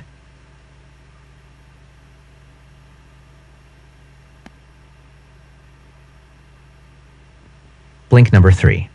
To change who you are, change your beliefs. Imagine two people that just turned 60. One of them might think his life is coming to an end, now that his best years are gone. The other, however, might be truly thrilled for everything that's still in store for her. What could account for such a striking difference in outlook? The way that we see the world and ourselves is shaped by our beliefs. But what exactly is a belief? A belief is an idea that's supported by evidence. You might, for example, have the idea that you're an excellent chess player, but that idea will become a belief only if it's supported by certain evidence, such as you winning the majority of the time. For most of us, any events in our lives can act as a reference and inform our beliefs. Unfortunately, this also means that whenever something awful happens, for example, you lose a loved one, many people use it as support for their belief that life is terrible. But we don't have to think that way. If we manage to interpret the reference more positively, we can direct our lives in a more optimistic way. So, if you're grieving, you could use that experience as a resource to make you stronger as a person. Perhaps you'll even emerge from the grieving period with a strong desire to help others in mourning. As this suggests, to bring about a change in your life, you must first change your beliefs. The problem, however, is that many of us tend to already have strong beliefs that hold us back from changing anything. Habitual beliefs, like all habits, can be broken. As with any other habit, to change an existing belief, you need to associate pain with the old one and pleasure with the new. An easy way to accomplish this is to find a role model who has already been successful in changing her beliefs and adapt her way of doing it to your own purposes.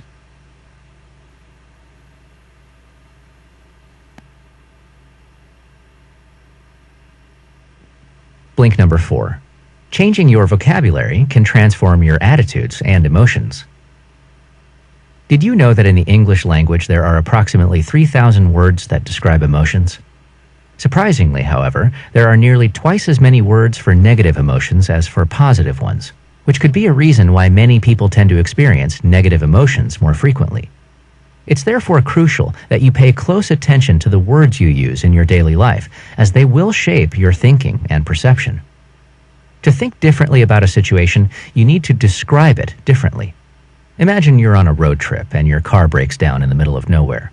In this situation, you could allow yourself to become furious and complain about how annoying it is and how angry you feel.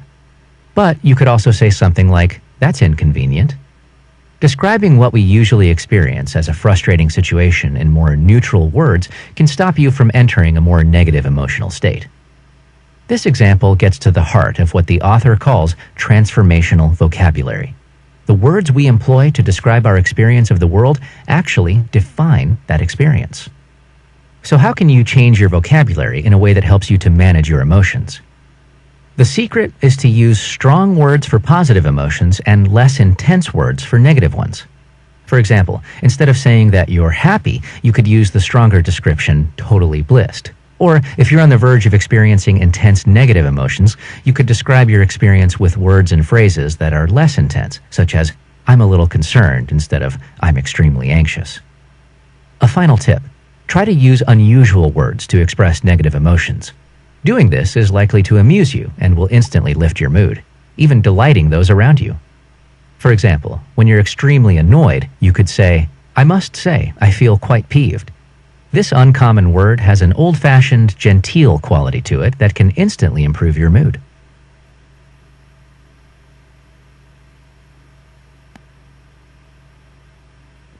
Blink number 5. To find the best solution to any problem, ask the right questions. As you've learned, changing your life requires changing the way you think. In this blink, we'll venture a little deeper to ask, what exactly is thinking? In basic terms, our thoughts are a series of questions and answers. Thus, the questions we ask determine the way we think, which means that those questions are essential to our experience of life.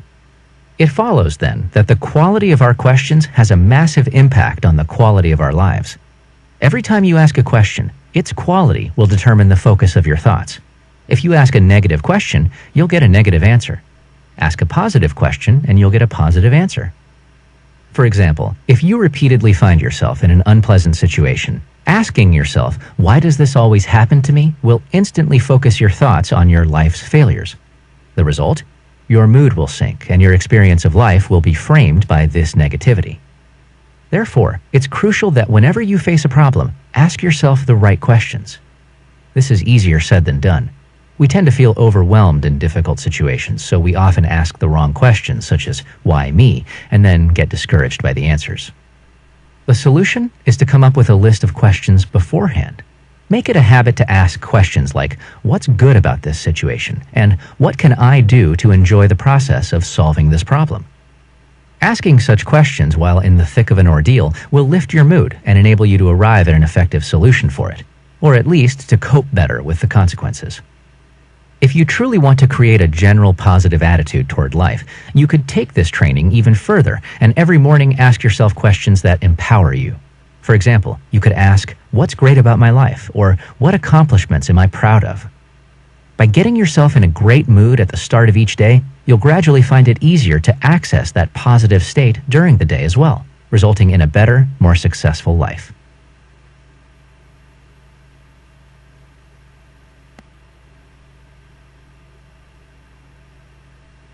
Blink number 6.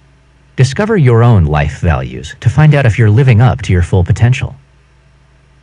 Can you say with certainty what you believe is most important to your life? Is it love? Your health?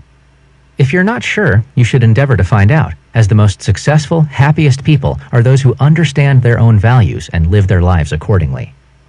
So if you don't feel fulfilled in your life but don't know exactly why that is, it could be that you're not living in accordance with your beliefs. Imagine you're offered an exciting new job in a different country. Accepting that offer means you'll have to uproot your life and move your family thousands of miles. Would you be willing? If you can't decide, the reason is that you're uncertain of your values. In this particular case, to make a decision that will bring you happiness, you first need to find out whether personal growth is more important to you than financial security. Make time to reflect on and list your most important values in order of priority, and elaborate on your reasons for including those values. In making this list, you might notice that some of the values you currently hold are not well suited to accomplishing your goals. Perhaps your ultimate value in life is passion. Everything you do, you want to do it with a lot of passion. But as you reflect on the alignment of your values and goals, you might realize that approaching everything with passion causes your health to suffer. This is an unsuitable value because if you're unwell, you won't be able to approach anything with passion.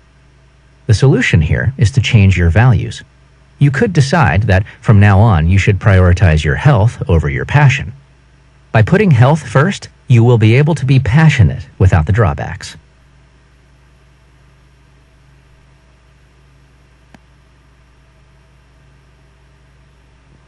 Blink number 7. Come up with life rules that make you happy and tell others about them. All of us have rules we follow in our lives. These rules, like I'll be happy once I get to eat that Snickers, play a large part in determining both our actions and how we feel because they decide what will and won't make us happy. However, such rules can actually limit our experience and thus the odds of us achieving true happiness. Think about yourself for a moment. What do you need to happen for you to be happy? Do you need to win the lottery? Do you want your friends to appreciate you more? While you may be correct that such things will bring you happiness, those things are beyond your control. Therefore, it's important to establish life rules that you can control. For example, instead of the rule, I'll feel great only if someone congratulates me on my work, try employing a rule that makes your happiness dependent on accomplishing personal goals. Because many of our rules are dependent on other people's actions, we're likely to get frustrated or upset when those people act in a way that doesn't fit with our rules. In fact, if you're upset with someone, that's because that person is unconsciously challenging your rules. But you cannot expect your personal rules to be the same as other people's. So if you want a happy existence, it's crucial that you communicate your rules and ensure that others know what's important to you. Let's say that the person you consider to be your closest friend never calls you. Because you believe that close friends should call each other regularly, you feel she's no longer your friend. However, she might think differently about friendship. For instance, that it's more about being there for the other person in moments of crisis, not about calling each other on the phone every week. But by communicating your rules concerning friendship, your friend will understand why you are upset with her, and on that basis, the two of you can establish a more solid foundation for your relationship.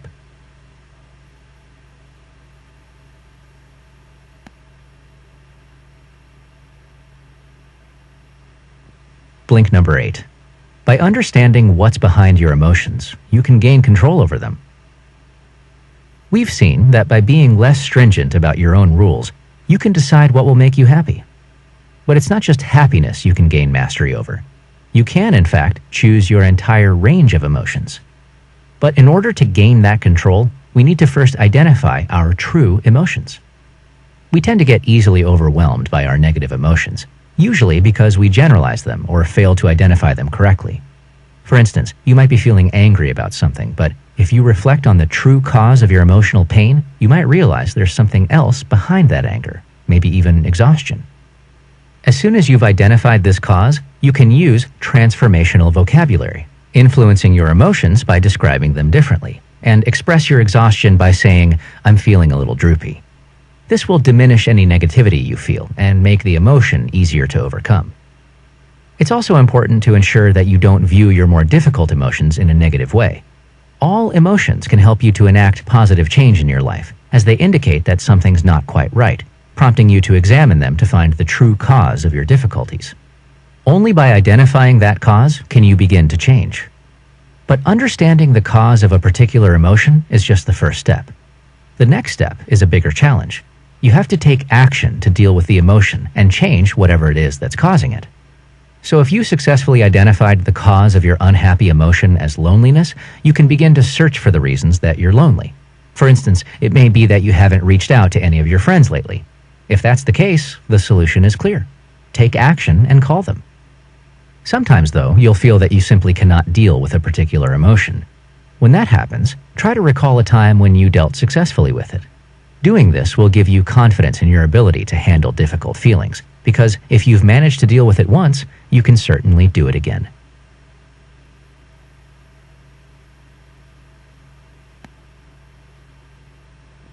Blink number 9.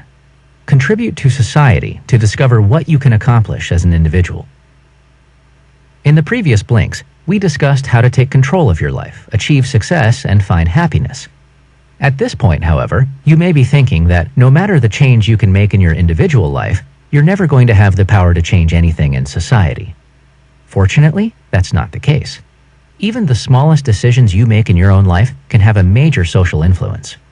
While most people believe they're not influential enough to bring about such widespread change and therefore don't even try to do so, the truth is that the decisions which are the key to changing your own life are also the key to transforming society. Take, for example, what might seem like a trivial life decision, choosing what to eat for dinner. Let's say you've decided for personal health reasons to cut beef out of your diet. Although it may seem that this change will benefit only yourself, the fact is that stopping eating beef could make a difference on a much larger scale. For instance, producing 250 pounds of beef requires as many acres of land as that needed to grow 40,000 pounds of potatoes. In other words, we could get greater use out of the land we currently use for raising cattle, thus greatly diminishing the problem of widespread hunger. Your decision to cut out beef contributes to a reduction in the demand for that product, and thus toward the possibility of using that land for better purposes. There's another way you can bring about positive social change. Now that you've learned how to control and reflect on your own emotions, you could start helping others with theirs. Imagine you're at the grocery store and you notice a fellow shopper who appears sad. Instead of minding your own business, you could pay him a genuine compliment. Perhaps you could tell him that you admire him for choosing to buy free-range eggs. And perhaps if you go through the world smiling at the people you meet, there's a chance that you'll lift their mood, which they can then share with others as well.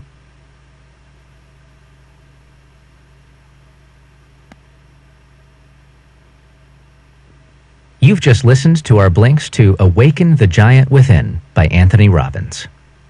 The key message in this book is that even small decisions and changes in your behavior can have a huge influence on how you live your own life and on society in general. One last thing. We'd sure love to hear what you think about our content. Just drop an email to remember@blinkist.com with Awaken the Giant Within as the subject line and share your thoughts. Mark Manson, The Subtle Art of Not Giving a Fuck, a counterintuitive approach to living a good life. We live in an era of opportunity. Whether we want to choose a career, a partner, or the best news source, we have a multitude of options available to us. So why isn't it pure bliss to be alive? Why are so many of us stressed out and unfulfilled? After all, we should have everything we want. Well, it's because we're trying to do it all. We have so many options open to us that we end up concentrating on all our different choices and opportunities all the time.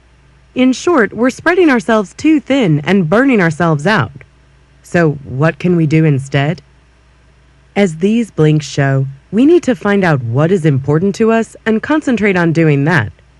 Everything else? We shouldn't give a fuck about it. These blinks will help you discover which few things are important enough to you to give a fuck about.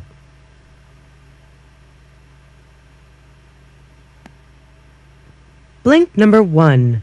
Whatever you do in life will be a struggle, so you need to find the struggle that's right for you. What do you really want out of life?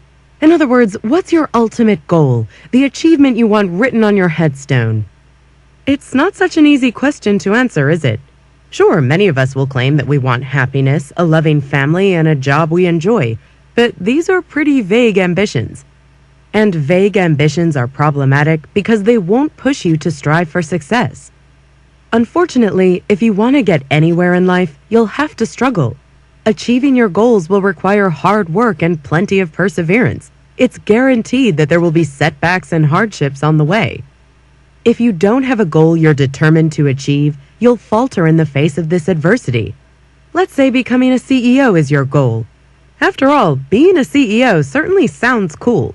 Just think of all that power and responsibility. And yet, being a CEO is far from a walk in the park. CEOs regularly put in 60-hour work weeks. They have to make tough decisions, and they need to be ready to fire people time and time again. If you aren't hell-bent on becoming a CEO, you'll struggle with the hard work, and your chances of being a success will be slim. Since struggle is unavoidable, you have to find something worth struggling for. You have to identify what you really enjoy doing. Working on something that makes you happy will mean you'll not only be undeterred by the constant battle, you'll grow to love it. Take the author. He realized that he really enjoyed writing about dating, and so he decided to focus on writing a dating advice blog. It was a challenge at first, but because he loved what he did, he thrived on the adversity. Eventually, the struggle paid off. The blog garnered hundreds of thousands of subscribers, and it paid more than enough for the author to make it his full-time job. There is no point looking for an easy life, one without adversity. The only way you'll get ahead is to find a goal that you want to struggle for. However, it's equally important to say no to all the struggles and tasks that don't bring you joy. Be ruthless and stop chasing the things in life that don't make you happy. Concentrate on the few great things and don't give a fuck about everything else. Blink number 2. Suffering can lead to great things, but if you don't have the right values, you'll never be happy. The best examples of success through struggle can be found in the art world. After all, we tend to imagine the quintessential artist as poverty-stricken and underappreciated, someone who refuses to give in until her genius is recognized. And this stereotype is actually more accurate than you'd imagine. Consider the guitarist Dave Mustaine. In 1983, Mustaine was thrown out of his band when they were right on the cusp of fame. Seething with anger at the rejection, Mustaine became determined to show his former bandmates just how wrong they'd been. For 2 years, he worked relentlessly to improve his skills and find the musicians to make an even better band. The band he went on to form was Megadeth, a hugely popular band that went on to sell over 25 million records.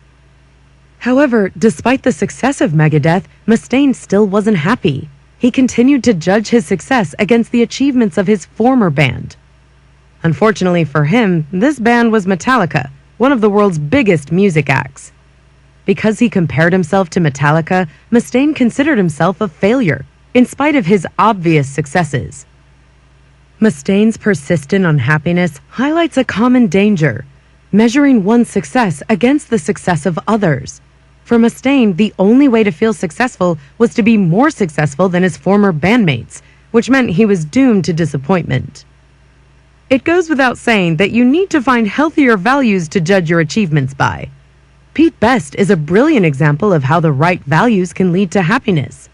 Like Dave Mustaine, Best was kicked out of a band on the brink of stardom. Alas for Best, this group happened to be the Beatles, the biggest band of all time. Watching his former bandmates reach the top, Best fell into a deep depression. But then he switched his values. He realized that what he really wanted in life was a loving family and a happy home life. Sure, he still wanted to play music, but he didn't want musical success, or the lack of it, to define his life. This refocusing led to a happy, fulfilled life, and Best even went back to enjoying making music again, this time for less successful bands. So, our values are more important than success when it comes to happiness. In the next Blink, we'll look at how to find the right values to live by. Blink number 3. Many people tend to focus on shitty values, so it's important to find some good ones to believe in. In the previous Blink, we saw that measuring your worth by comparing yourself to others will only lead to disappointment. And this is just one of many shitty values that can derail you on your path to happiness. Consider pleasure, for instance. Many people choose to make pleasure their priority in life, and yet chasing pleasure above everything else isn't healthy. In fact, it's the central value of drug addicts, adulterers, and gluttons. Research has shown that those who regard pleasure as the greatest good are likely to be anxious and depressed. Another shitty value is using your material success as the yardstick for your life. Whether it be hankering after a bigger car than your neighbors or flashing your brand new Rolex, this value is incredibly common, and you've probably bought into it at some point. But it doesn't lead to improved well-being. Studies have shown that once our basic needs in life are cared for, extra wealth doesn't increase happiness. And chasing wealth can even have a detrimental effect if we chose to pursue it over values like family, honesty, or integrity. So, how can you avoid shitty values? Well, adherence to shitty values most often derives from a lack of worthwhile values.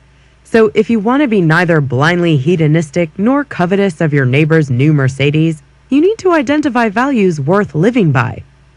These good values should be based in reality, be helpful to society, and have an immediate and controllable effect. Take honesty. Honesty is a great value to live by because you can control it. Only you can decide to be truthful or not. It's based in reality, and because it provides truthful feedback to others, it's helpful. Some other values that fulfill these three criteria are creativity, generosity, and humility. Blink number 4. Sometimes we feel like victims, but positive change only happens when you take full responsibility for your life. Every year, thousands of amateur runners take part in marathons. Many of them do so to raise money for good causes. Even though a great many struggle to finish, most marathon runners are proud of their achievement. Now imagine that instead of volunteering to run a marathon, you were forced to take part. No matter how well you actually ran, chances are you detest the whole experience. Feeling compelled to do something robs it of its joy. Sadly, many of us go through life as if our experiences were imposed upon us. Whether it be a failed job interview, a rejection from a loved one, or even a missed bus, we see ourselves as the unhappy victims of life circumstances. Let's look at an extreme example of this phenomenon. William James was born to a wealthy, privileged family in 19th century America. Suffering from ill health, he would often experience bouts of vomiting and back spasms. His early dream was to become a painter, but he struggled to make his mark, and his father constantly mocked his lack of talent. So he decided to pursue a career in medicine, and then dropped out of medical school. Unwell and unhappy, with neither family support nor a job, James considered suicide. But then he read about the work of the philosopher Charles Peirce. Peirce's central argument was that everyone should take 100% responsibility for their own life, a message that struck a chord with James. James realized that his misery stemmed from his belief that he was a victim of outside influences. Whether it was his sickness or his father's criticisms, he blamed his situation on things he couldn't control, and this made him feel powerless. He realized that he was responsible for his life and his actions, and empowered with this thought, he started afresh. After years of hard work, James went on to become a pioneer in American psychology.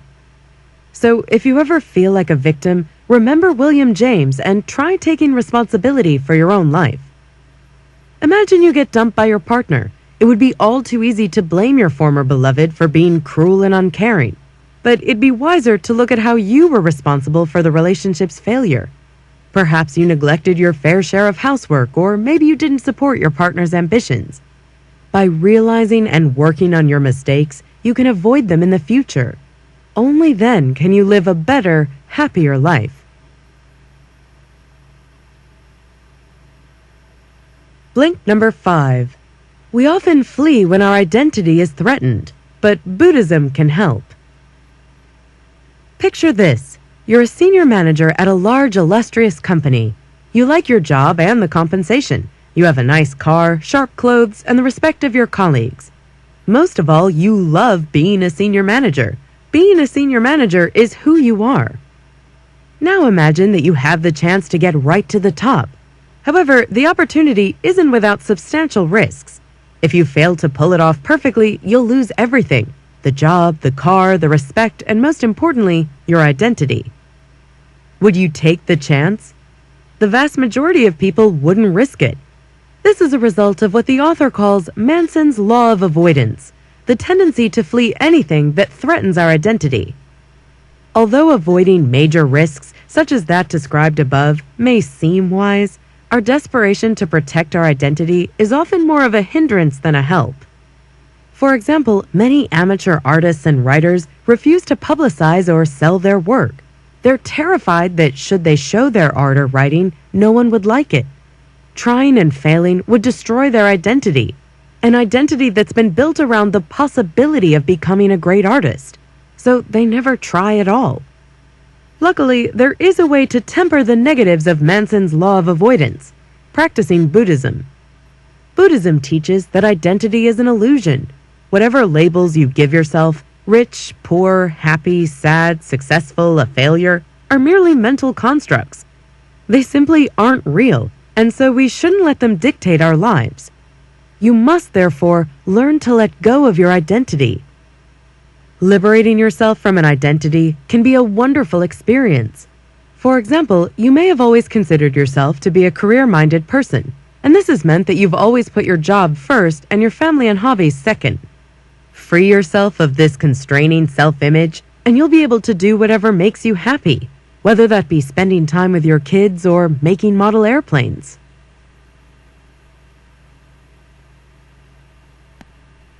Blink number 6. You need to accept your mistakes and insecurities if you want to see positive change. Don't you just hate those annoying people who always think they're right? Those smug know-it-alls who, even when you tell them they're in the wrong, simply won't listen? Thank heavens you're not like that yourself. Well, unfortunately, you are. From time to time, we all suffer from the delusion that we're correct when we're not. Take this example. One of the author's friends had recently gotten engaged. The groom-to-be was almost universally seen as a decent, friendly person, except by the friend's fiancé's brother. He simply wouldn't stop criticizing his sister's choice of partner and was convinced that her fiancé would end up hurting her. Most people knew the brother was wrong, including his own sister, but try as they might, they couldn't get him to entertain the possibility that he might be acting a little delusional. If you want to avoid acting like this brother, you've got to be willing to ask yourself whether you're wrong time and time again. Only by doing this can you overcome those blind spots where you wrongly think you're right. This isn't as easy as it sounds. Quite often our false beliefs cover up our insecurities. This means that by constantly questioning our decisions and actions, we'll uncover uncomfortable truths about ourselves. Back to the example of the hypercritical brother. It's likely that his dislike of the groom-to-be was hiding his own insecurities. Maybe he was envious that his sister had found love and he hadn't. Perhaps he was jealous because his sister was devoting her attention to her fiancé, not to him. He might have even been angry because his sister paid little attention to what he wanted. Whatever the reason, it was easier for him to blindly make fallacious assumptions than to deal with his own insecurities. Luckily, you don't have to fall into the same trap. By being ready to question your beliefs and face your insecurities, you can behave in a healthier, happier way.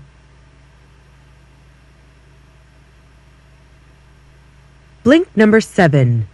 Romantic love can be destructive unless we learn to control it.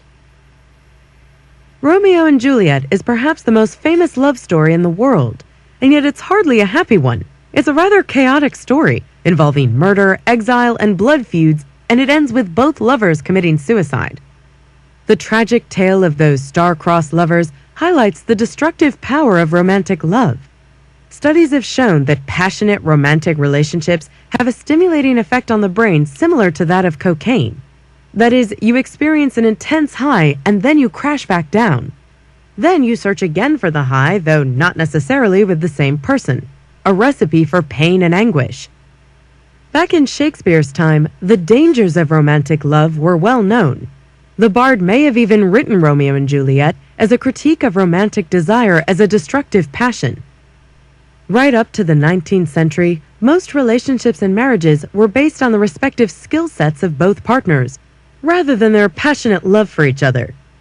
Of course, things are different now. Today, romantic love is often held up to be the ideal, and this can lead to heartbreak. So what can you do? Should you give up on the idea of romance altogether? Not quite. Romantic love can be either unhealthy or healthy depending on whether it fulfills specific criteria. Unhealthy love happens when each partner uses the relationship to run away from their problems. For example, they might be unhappy with their lives, and so they use their feelings for each other as a distraction. Unfortunately, no one can mask personal problems forever, and so this avoidance as passion inevitably turns sour. Healthy love, on the other hand, exists when both partners are wholly invested in the relationship. Rather than using it as a distraction, they're devoted to each other. Rather than concentrate on their own feelings, each partner offers support to their significant other. However, this support has to be desired. If a partner oversteps boundaries and seeks to control the other by, for example, looking to solve all their problems for them, problems will ensue. If one partner seeks to dominate the other, this is clear evidence of unhealthy love.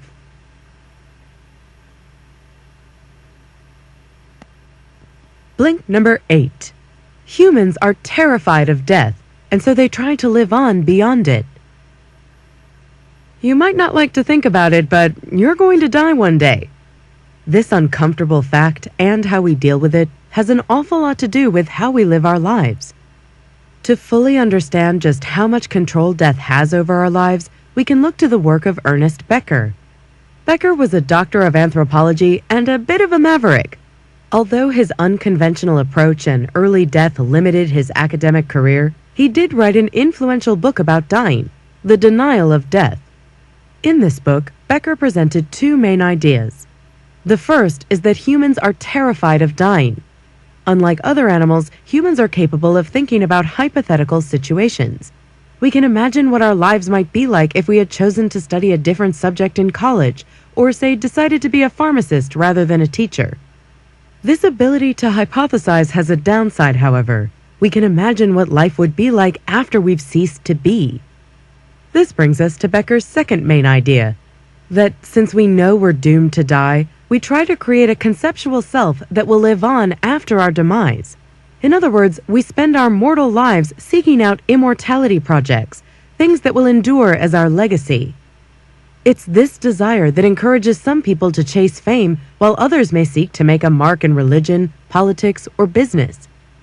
Yet this dream of immortality causes problems for society.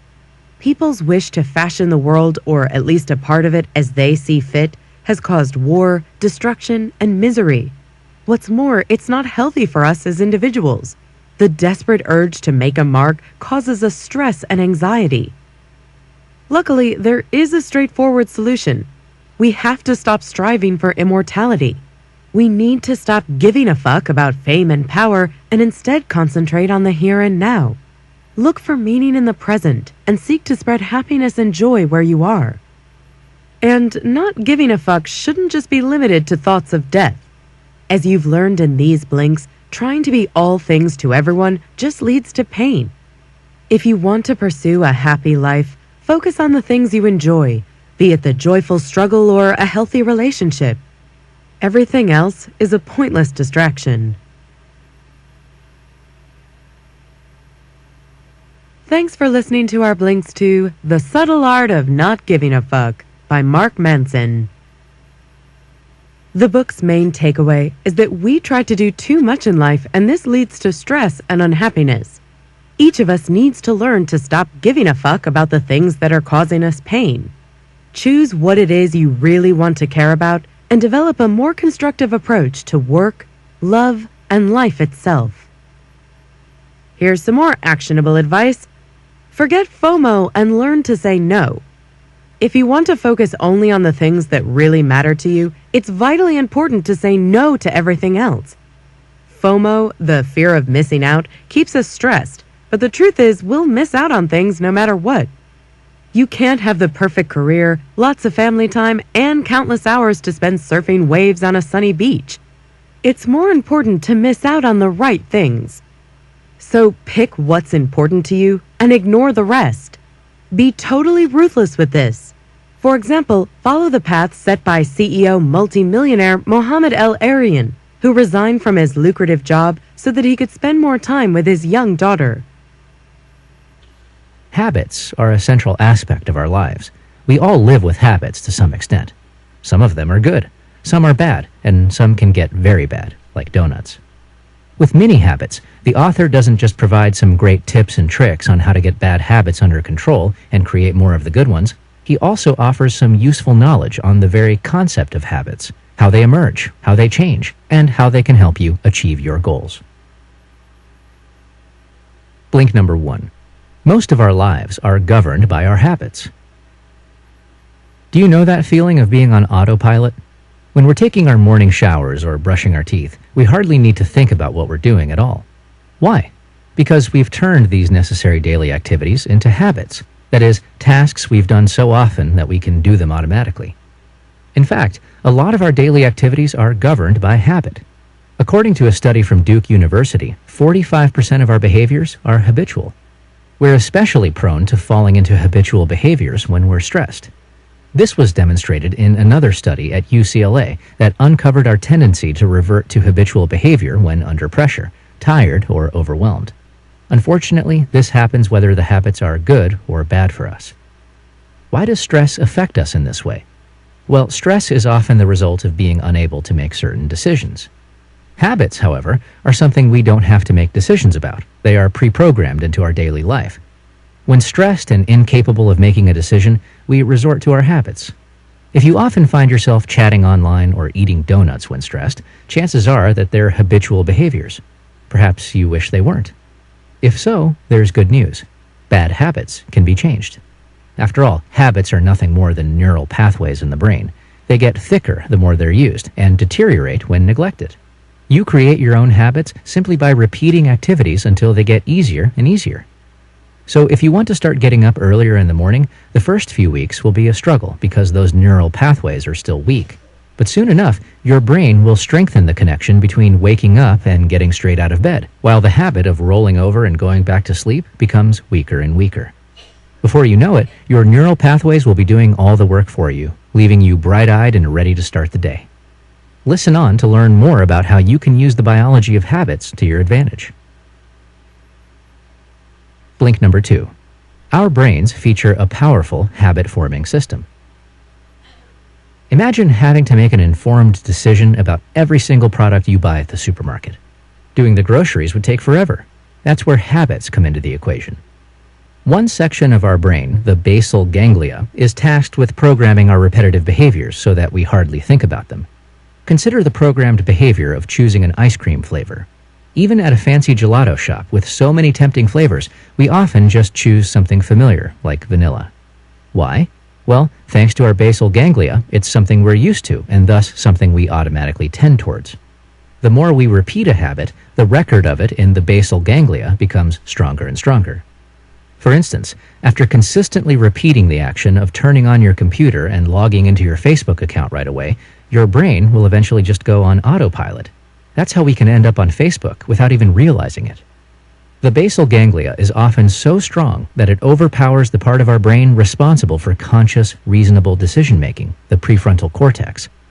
Unlike the basal ganglia, this part of our brain takes long-term consequences of actions, as well as abstract concepts like morality, into account. But the prefrontal cortex has one major flaw. It gets tired fast. Making the right decisions is, in fact, a huge energy drain.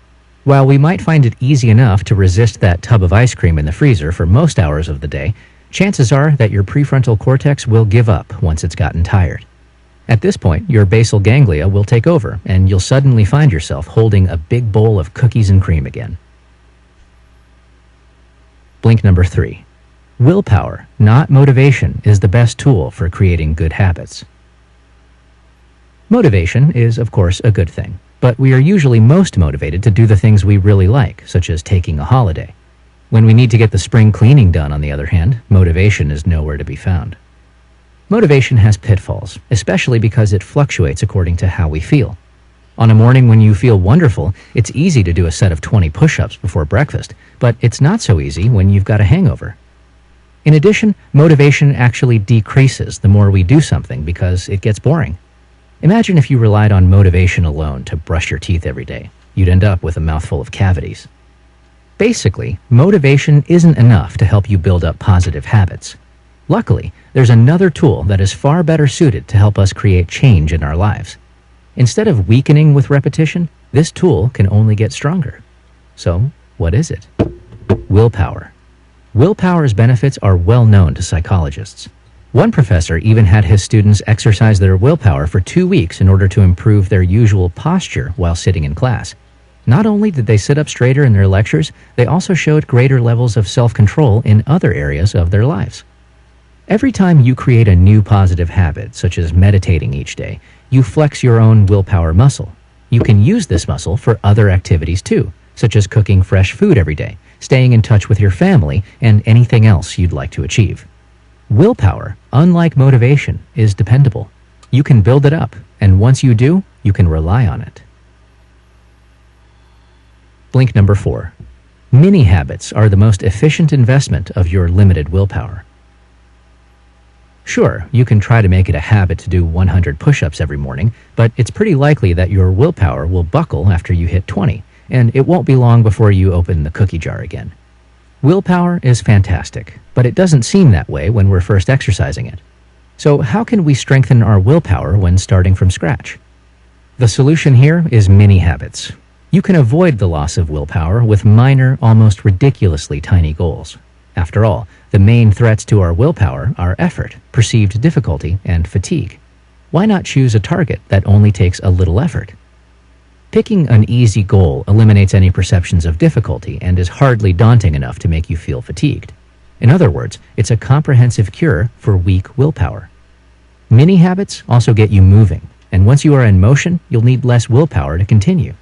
As Newton's first law states, an object in motion will not change its velocity unless an external force acts upon it.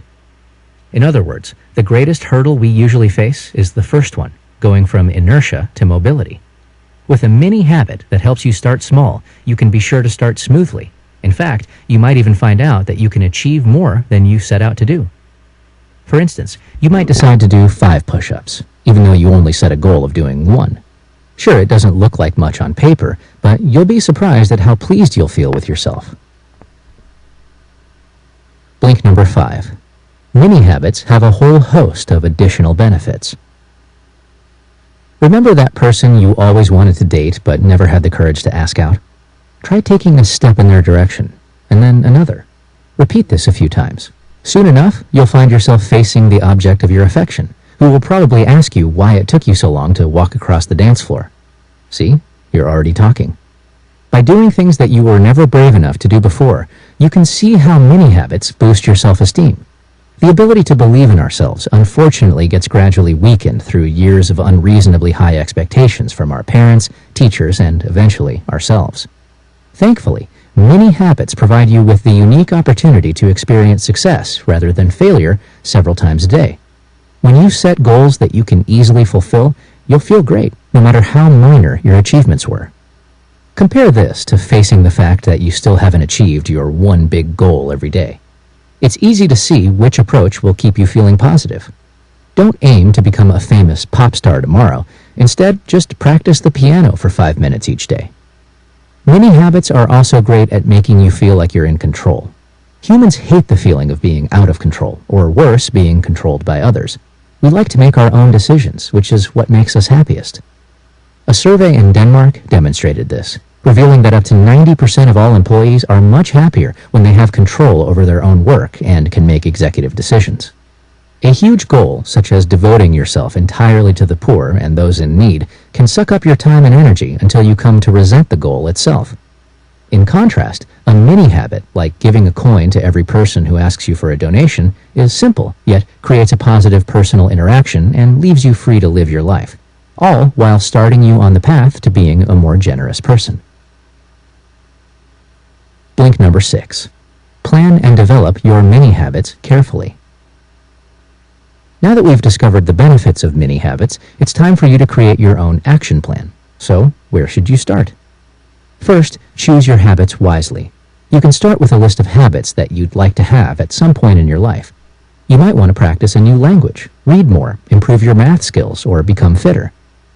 Next, ask yourself why these habits are appealing to you. This is to ensure that you've got the right motivations. Why, for example, might you want to pick up more languages? If you're passionate about travel and different cultures, then you've got pretty good reasons. But if you're simply determined to impress colleagues and friends, carefully consider whether you might just be under external social pressure. Don't let this influence your habits. Habits should only be informed by what you really want to achieve. With a list of motivated habits established, it's time to create mini habits to match. If you want to learn Spanish, make it a mini habit to learn one Spanish word a day. If your mini habit is so small that it sounds silly to you, that's great. That's exactly how they should be. Mini habits shouldn't be daunting at all. They should be so small that you can incorporate several of them into your daily routine, starting out with 2 or 3 per day. After you've determined your mini habits, define and write down your habit cues. Habit cues are signals that remind you it's time to perform your mini habit. Say you want to do a yoga pose before breakfast. The time of day or the fact that you're getting hungry could be your cues to engage with your mini habit. Blink number 7. Monitor your progress and don't forget to reward yourself. Mini habits are easy to achieve, so you shouldn't just aim for a 95% completion rate. Go straight for 100%. The simplest way you can avoid skipping or switching your mini habit is by recording what you do, so be sure to write everything down. A psychological study conducted in 2013 demonstrated that all thoughts have a stronger presence in your mind when you write them down.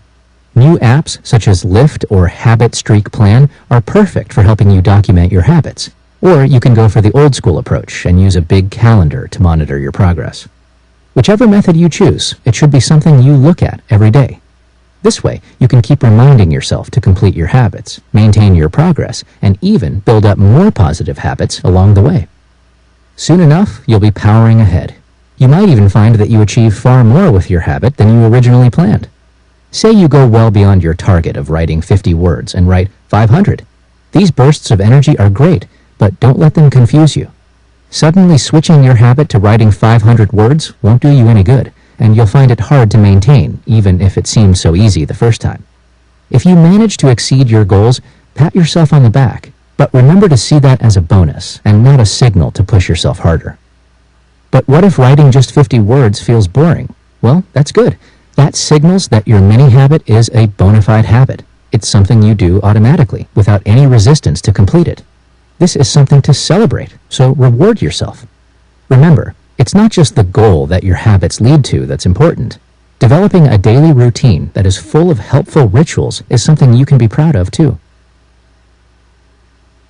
You've just listened to our Blinks to Mini Habits by Stephen Guise. The key message in this book is that instead of trying to motivate yourself to achieve daunting goals, take things one step at a time. By building up a routine of positive mini habits, you'll give yourself the chance to enjoy small successes every day, while making real progress toward your true aspirations. How can you apply the ideas of these blinks to your life? Get inspired.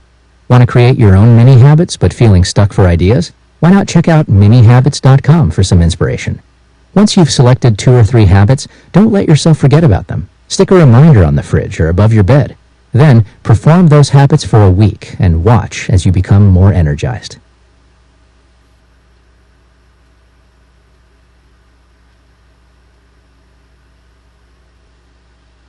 Mike Bayer, Best Self. Be you, only better. Are you living your best possible life? Put differently, are you thriving or Just surviving? It's a question few of us can answer with a resounding yes. After all, being true to yourself and leading an authentic existence isn't easy. How to be your best self might be the most important subject in the world, but neither parents nor schools usually teach us how to go about it. That's where life coach Mike Bayer comes in. If you want to change your life but aren't sure where to start, these blinks are for you. The result of years of deep reflection upon his own personal issues, Bayer's hands-on guide to finding your best self is packed full of actionable ideas you can start using today to put yourself on the path to a better tomorrow. Blink number 1. Few people are taught how to be their best selves, but you can start by defining your authentic self. You're unique. It's a line you've probably heard a million times, but have you ever let it sink in? Nobody on earth will know what it's like to walk in your shoes. Every thought, experience, and feeling you have is yours alone. There's never been and will never be another you. Chances are, however, that you were never taught how to be your best self. You entered the world as a blank slate, which your parents filled with their own failings and hang-ups. Then came school. Sure, you learned all sorts of things, but what about connecting with who you really are? It's pretty much the most important skill in the world, but you won't find it on any curriculum. The result is that we often end up leading lives which feel a little off. There's a vague sense we're not being our true selves, but we're not sure what to do about it. So how do you become yourself? Here's how the author breaks it down. We all have two types of self: a positive best self, the person you'd like to be more often, and a negative anti-self, which stops you being that person. The key is to learn to tell which self is in control. The best way to do that is to flesh out these characters and give them recognizable attributes. Let's start with the best self. On a piece of paper, write down all of your positive traits, the things you admire most about yourself but don't always act upon. Think of adjectives like friendly, logical, or brave. That might be hard. After all, it's much easier to criticize than praise yourself, but stick with it.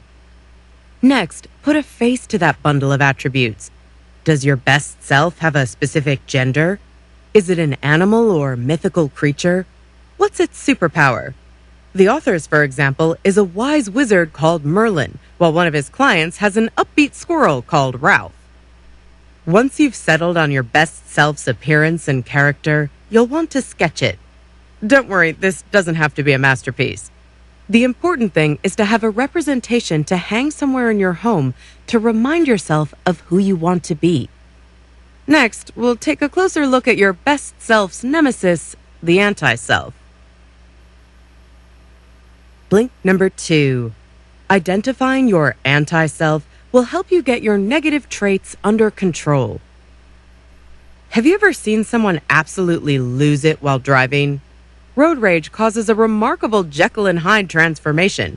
The kindest, most considerate people in the world suddenly turn into raging road hogs screaming at everyone around them. That's a pretty good example of someone's anti-self taking control.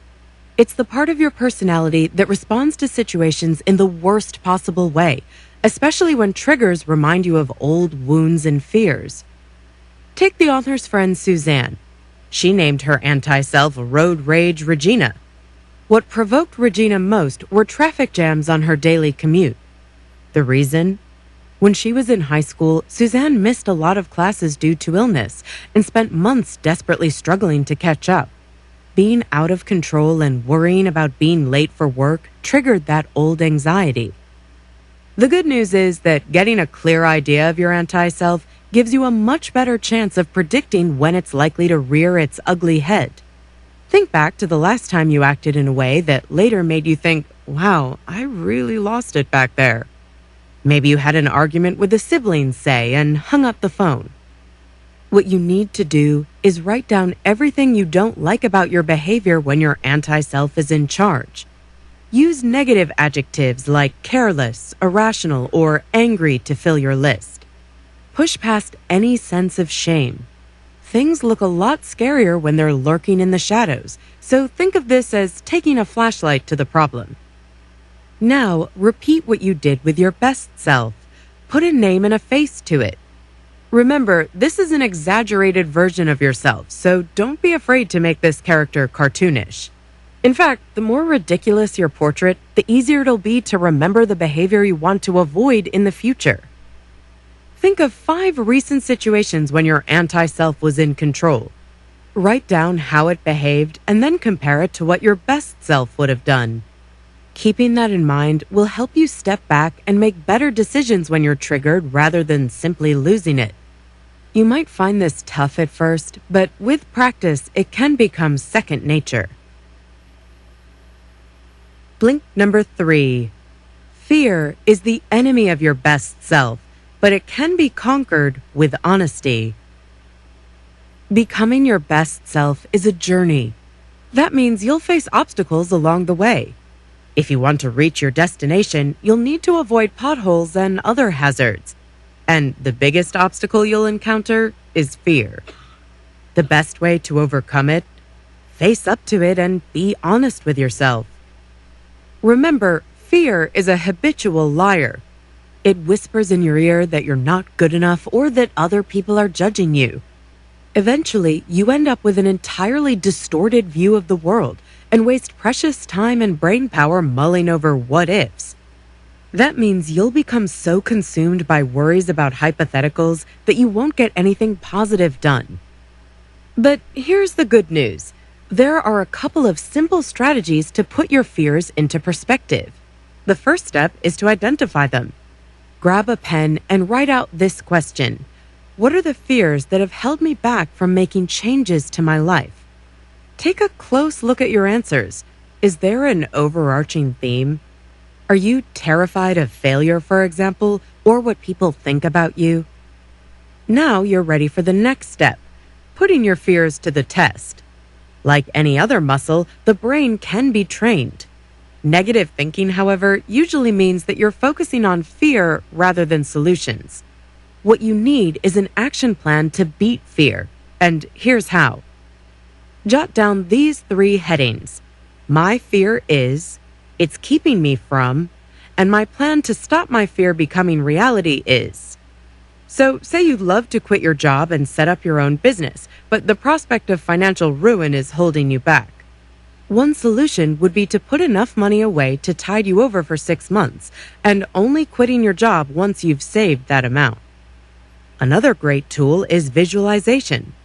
Next time fear raises its ugly head, try out this technique. Close your eyes and imagine putting all of your anxieties into a massive cardboard box. Now, shrink that box in your mind's eye until it fits into the palm of your hand.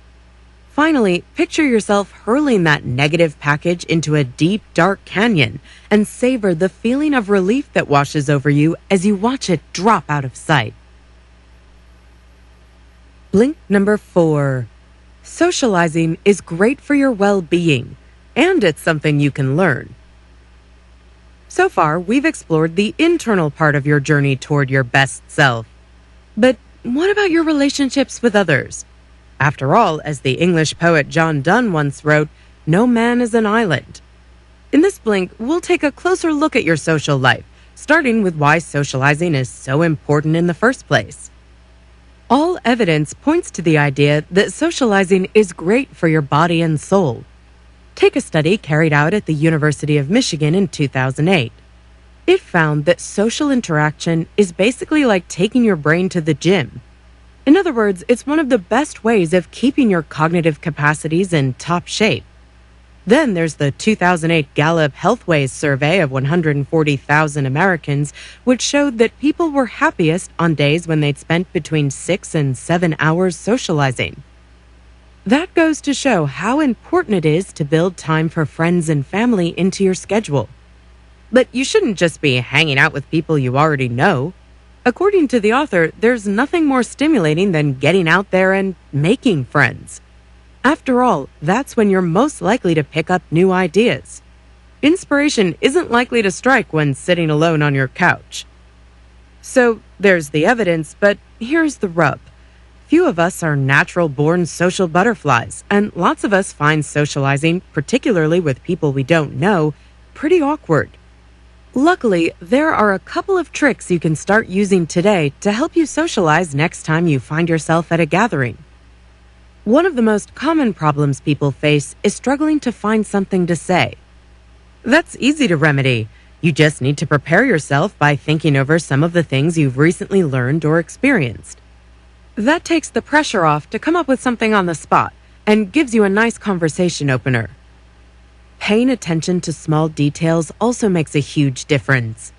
Asking questions and listening attentively encourages people to open up. Then there's also body language. It's estimated that nonverbal cues account for a good 70% of all communication. So standing up straight, keeping your arms unfolded, and making eye contact are great ways of showing that you're present and engaged. Blink number 5. If you want to help others, you need to make sure you're helping yourself. A lot of your most important relationships put you in the role of a carer, nurturer, and helper. Looking out for others is a key part of becoming your best self. But that's only going to happen if you're taking care of yourself.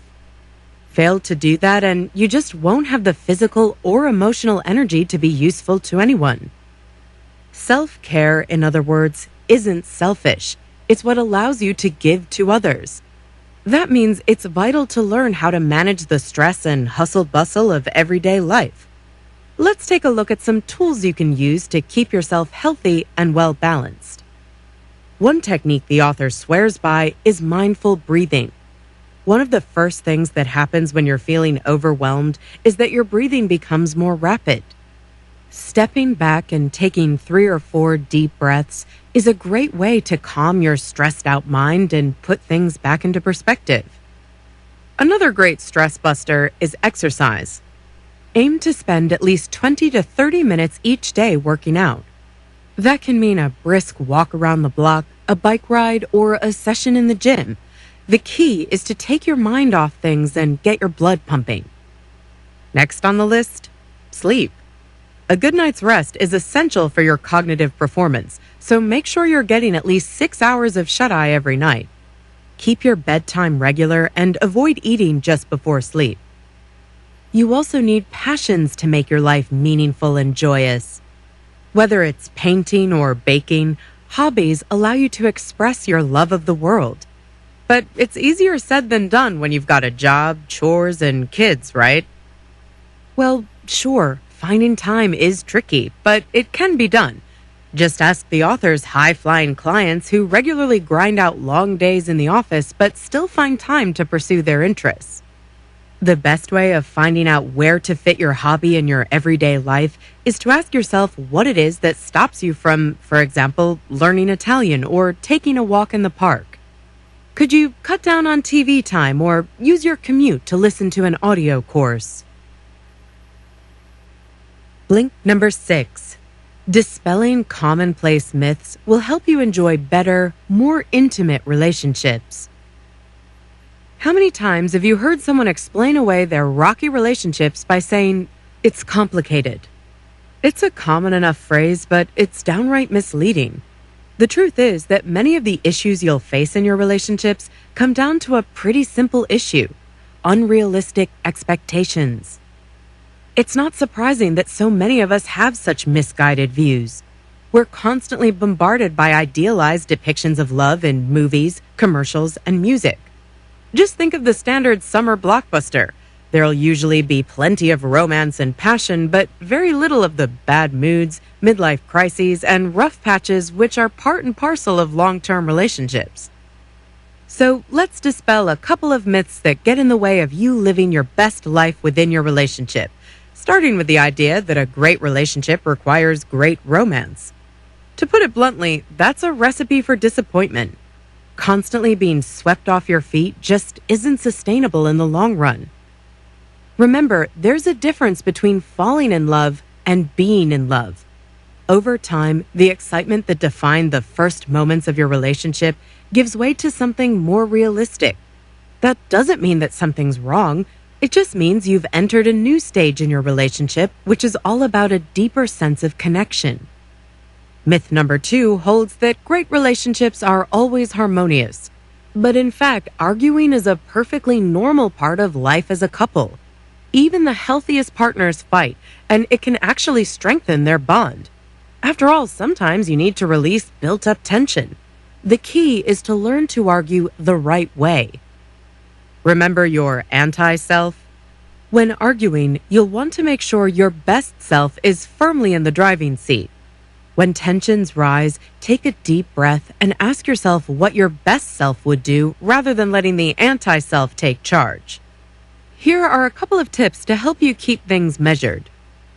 First off, keep calm and don't raise your voice. Yelling won't help your partner hear your argument. It's also a good idea to show you're listening and to make an effort to emphasize the things you agree on. So, if it's true, tell them you understand their point of view. Also, don't walk away from the issue.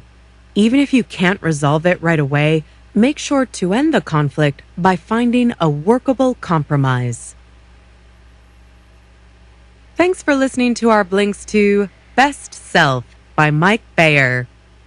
The Blinks' main takeaway is that being your best self is the most important thing we'll ever learn, but it's rarely taught.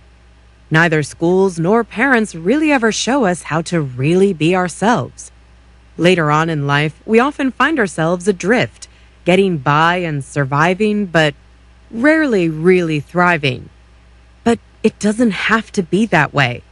By recognizing your best self and anti-self, overcoming your fears, learning to socialize more, taking care of yourself, and banishing unrealistic expectations from your relationships, you can get past some of the most common obstacles to being your best self. Here's another helpful tip. Integrate quiet time into your weekly schedule. Have you ever wondered why people chant when they meditate? Focusing their minds on that repetitive syllable helps them drown out distracting thoughts and worries that go with the hustle and bustle of modern life. You don't have to take up meditation to put that idea to good use, though. The key is to find a quiet moment at least once a week in which you can simply be.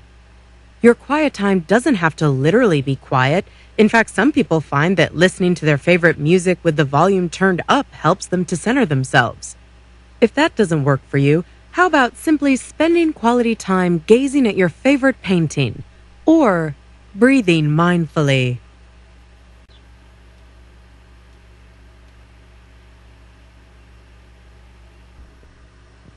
Daniel Coyle, The Talent Code. Greatness isn't born, it's grown. Here's how. Whenever you encounter a very talented person, do you tend to attribute their talent to their genes and environment, or, in other words, to nature and nurture? When it comes to developing skills and talent, we have more control than we often believe. In fact, as the Talent Code reveals, everyone can develop a talent with the right mix of practice, motivation, and coaching. In this groundbreaking book, best-selling author Daniel Coyle uses cutting-edge neurological research to, quote, crack the talent code, and provide the reader with 3 key factors behind the development of every talent: deep practice, ignition, and master coaching. Blink number 1. All skills are based on the same cellular mechanism, the production of myelin around neural pathways. Even with the combined effort of the best researchers around the world, the human brain remains a perplexing topic. And yet, everything we think, feel, and do is a result of what happens in the brain, whether we're throwing a basketball, contemplating Plato, or simply feeling happy. In fact, all actions, feelings, and thoughts are the result of electrical impulses that travel along a series of connected nerve fibers that we'll call circuits. Each of these circuits corresponds to a single action, thought, or feeling. For instance, our ability to move our muscles is due to the electrical impulses that are passed through those circuits, like a puppet whose movements are determined by the way that the puppeteer controls its strings. If our muscles didn't receive signals from the relevant brain circuit, they would be completely useless. The neural circuits which carry those signals are encased in a substance known as myelin, which until very recently was thought to be mere insulation for the more important nerve fiber it's wrapped around. But that's only partially true. While myelin indeed acts as insulation for the neural circuits, it also plays a crucial role in the development of skill. That's because myelin determines how quickly and precisely a signal can travel along a circuit. Much like a wider road allows you to drive faster, a thicker layer of myelin enables electrical impulses to travel more rapidly through a circuit. And the thicker the myelin, the greater your ability to control movements and thoughts more accurately. Because every skill depends on how strong, precise, and fast the relevant circuits work, the thickness of the myelin layers that surround those circuits is a crucial factor behind every skill you might have. Blink number 2. Making mistakes fosters talent because it stimulates myelin growth. Most people are familiar with the old adage, practice makes perfect. But have you ever wondered why performing a task repeatedly leads to improvement? Again, the answer can be found in the brain. Whenever you practice something, nerves are fired through a circuit in your brain. Even the skill required to perform the simplest action demands thousands of nerves firing in perfect synchrony. As those nerves are fired, the myelin layers around that nerve grow. That's because myelin is a living tissue, and much like a muscle which needs to be exercised regularly for it to grow, the layer of myelin around a circuit only thickens when the nerve fibers it surrounds are fired regularly. And, as you may recall, the thicker the myelin, the faster and more precise the impulse. However, simply repeating a task isn't enough to stimulate nerve firing. So what kind of practice leads to myelin growth? The key is to make mistakes and then correct them. Consider, for example, practicing a musical instrument. If you sit down and play a song you already know perfectly, you won't stimulate myelin growth because you're using existing strong circuits. But let's say you choose to play an unfamiliar song. Even though you'll make a number of mistakes at first, if you repeat those parts of the songs that you find challenging until you fix the mistakes, you stimulate the firing of nerves, and thus thicken the myelin around that new circuit. It's this very process of making mistakes and correcting them that leads to improving a particular skill. That's why it's crucial to practice beyond the limits of our current abilities, even if it involves hitting quite a few wrong notes along the way. This kind of focused repetition is what the author calls deep practice, a technique we'll examine more closely in later blinks. Blink number 3.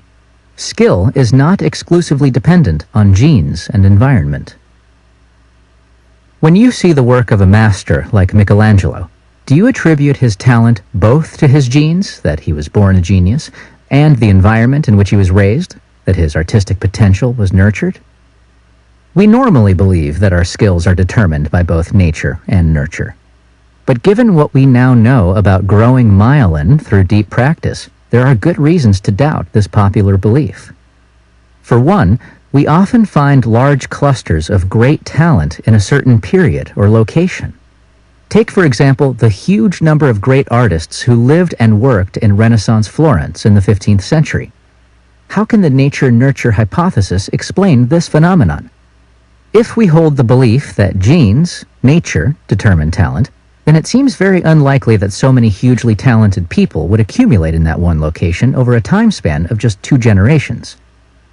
And if we believe that environmental factors, nurture, play a determining role in talent, then it seems that the factors commonly found to support the creation of great art, such as long periods of peace, freedom, and prosperity, were not particularly present in 15th century Florence.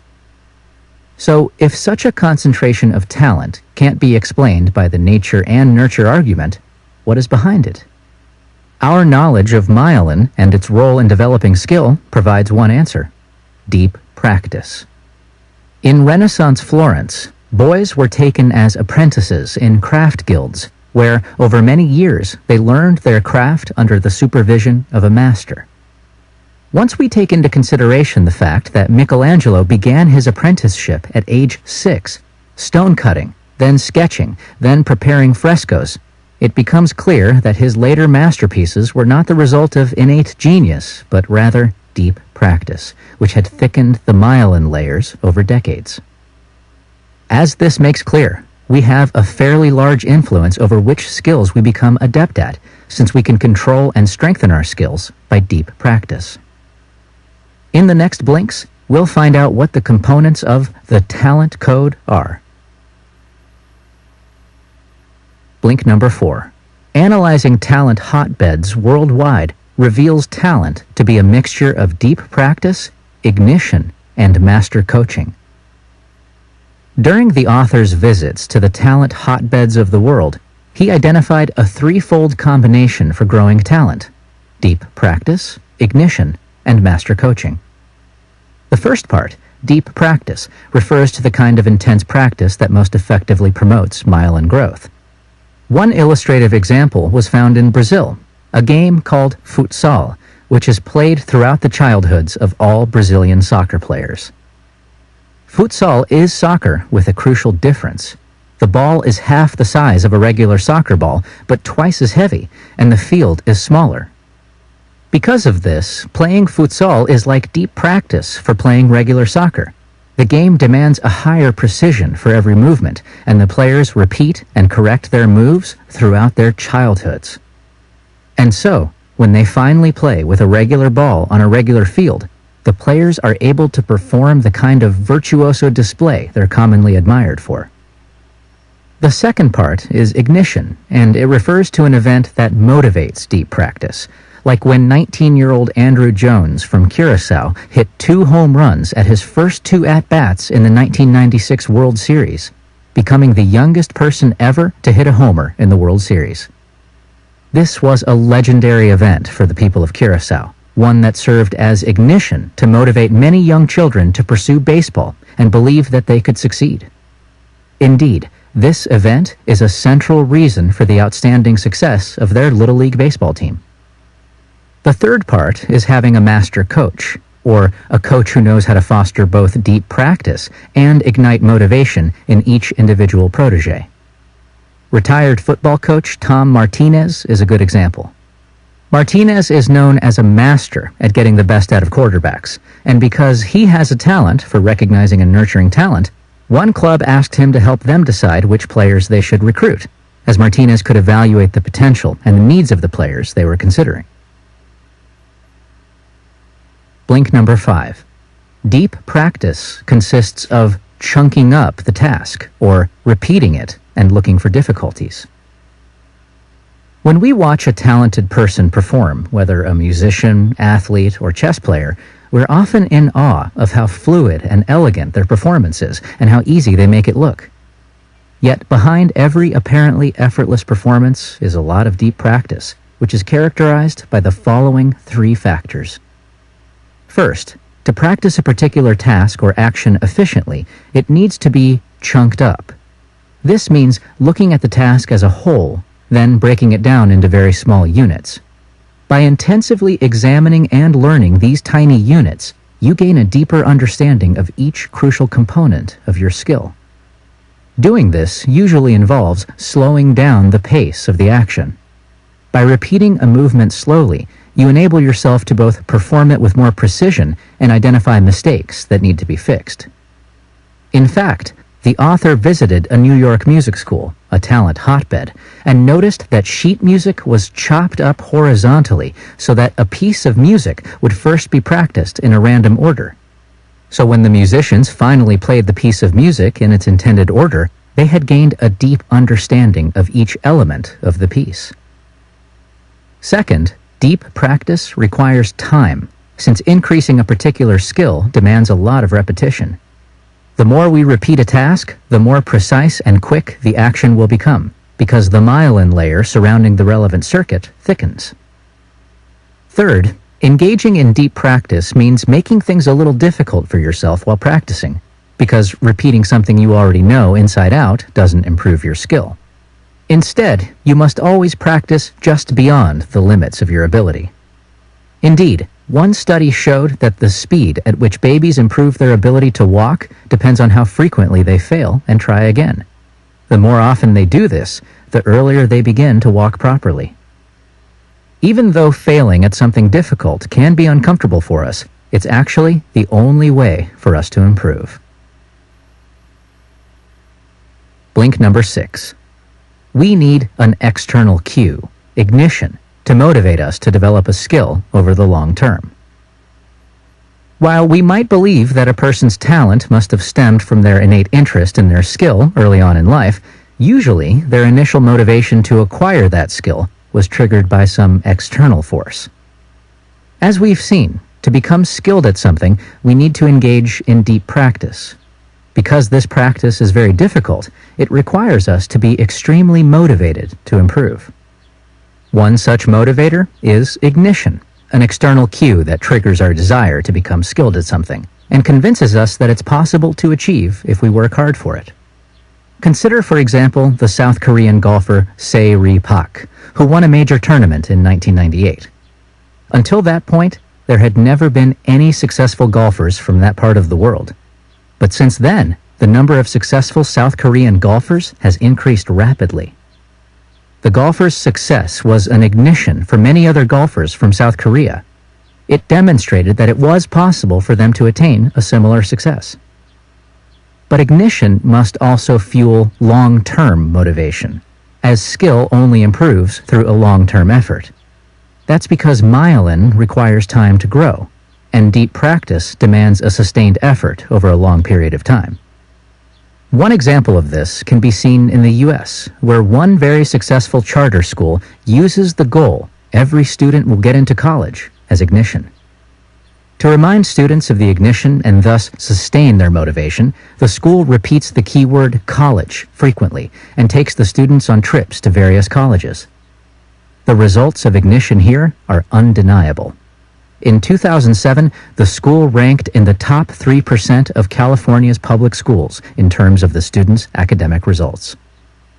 Studies indicate that becoming a master at a particular skill requires 10,000 hours of practice. Clearly, for one to sustain the kind of commitment needed to put in so many hours, a long-term motivation is needed. Blink number 7. Some types of coaches serve ignition, and some serve deep practice. Almost no one develops their talents by themselves. Everyone has teachers, coaches, and parents whose job it is to train and motivate, teach and inspire. But how exactly do coaches influence these two crucial aspects of developing talent, namely ignition and deep practice? Many star coaches focus on putting their protégés through deep practice, like college basketball coach John Wooden. As the author observed, Wooden didn't give the players a lot of pep talks, nor did he criticize or praise them, but instead gave very precise and concrete information on how to improve their performance. These instructions would consistently enable the player to improve by adjusting and correcting his actions, thus immersing him in constant deep practice. Of course, these methods were used when dealing with players who were already highly skilled and motivated. And then there are the coaches whose goal is to provide their students with ignition. Often, such coaches are of average ability. They're not star coaches. One study has shown that many talented people, especially pianists, tennis players, and swimmers, had just average coaches in their early years. While this might seem unusual, it makes sense. For example, if you're learning to play piano as a child, you need, above all, motivation to keep practicing hard. While a teacher who focuses on deep practice can be effective for already skilled and motivated players, beginners would do better with, say, a friendly teacher who makes them feel good about themselves, rewards them with treats for working hard, and encourages them to learn their favorite songs. This type of approach is far more likely to ignite a person's motivation in their early years. But that's not to suggest that there isn't value to both coaching styles. Which style is more suitable will depend on the stage of learning the trainee or student has reached. For example, once a talent is already growing and motivation ignited, the focus should be on fostering a deep practice. Blink number 8. Master coaches need a vast knowledge of their field and the ability to meet the individual needs of their students. Most of us are familiar with the stereotypical coach we see on TV shows and in movies. They're usually loud and aggressive and try to motivate their players by alternating between giving pep talks and yelling at them. Of course, in reality, master coaches are quite different. A master coach, that is, one who can successfully connect deep practice and ignition, must connect their technical knowledge with the needs of the individual student. The goal of all coaches is to assist the student in reaching a state of deep practice, yet every student is unique and requires an equally specific coaching style. For example, the author observed firsthand how a music teacher instructed two students in very different ways. The first student was technically proficient but lacking intensity, so the teacher encouraged the student with loud, direct instructions. In contrast, the other student was quite shy and insecure, necessitating a calmer coaching style in which the teacher provided gentle guidance. Furthermore, since the goal is to help students reach a state of deep practice, not only must coaches tailor their style to each student, but they also have to give very clear and precise instructions. In his research, the author noticed that most coaches didn't yell or even talk very much, but rather provided simple, precise instructions, such as adjust that movement or try this instead. Clarity of information is crucial to deep practice because by following such instructions, the student's nerves are fired, thickening the myelin layer and thus strengthening the circuits involved in executing the skill. Without such clear and precise instructions, any technical knowledge a coach has can't be translated into concrete results.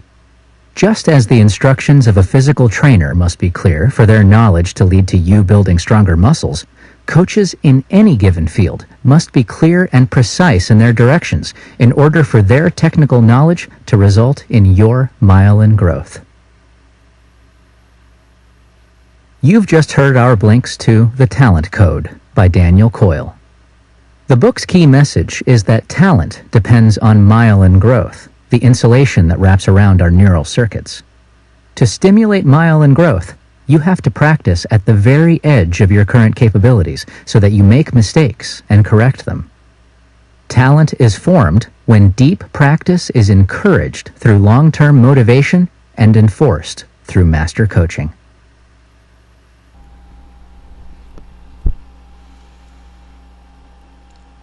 Great job. You survived and understood up to the end of it all.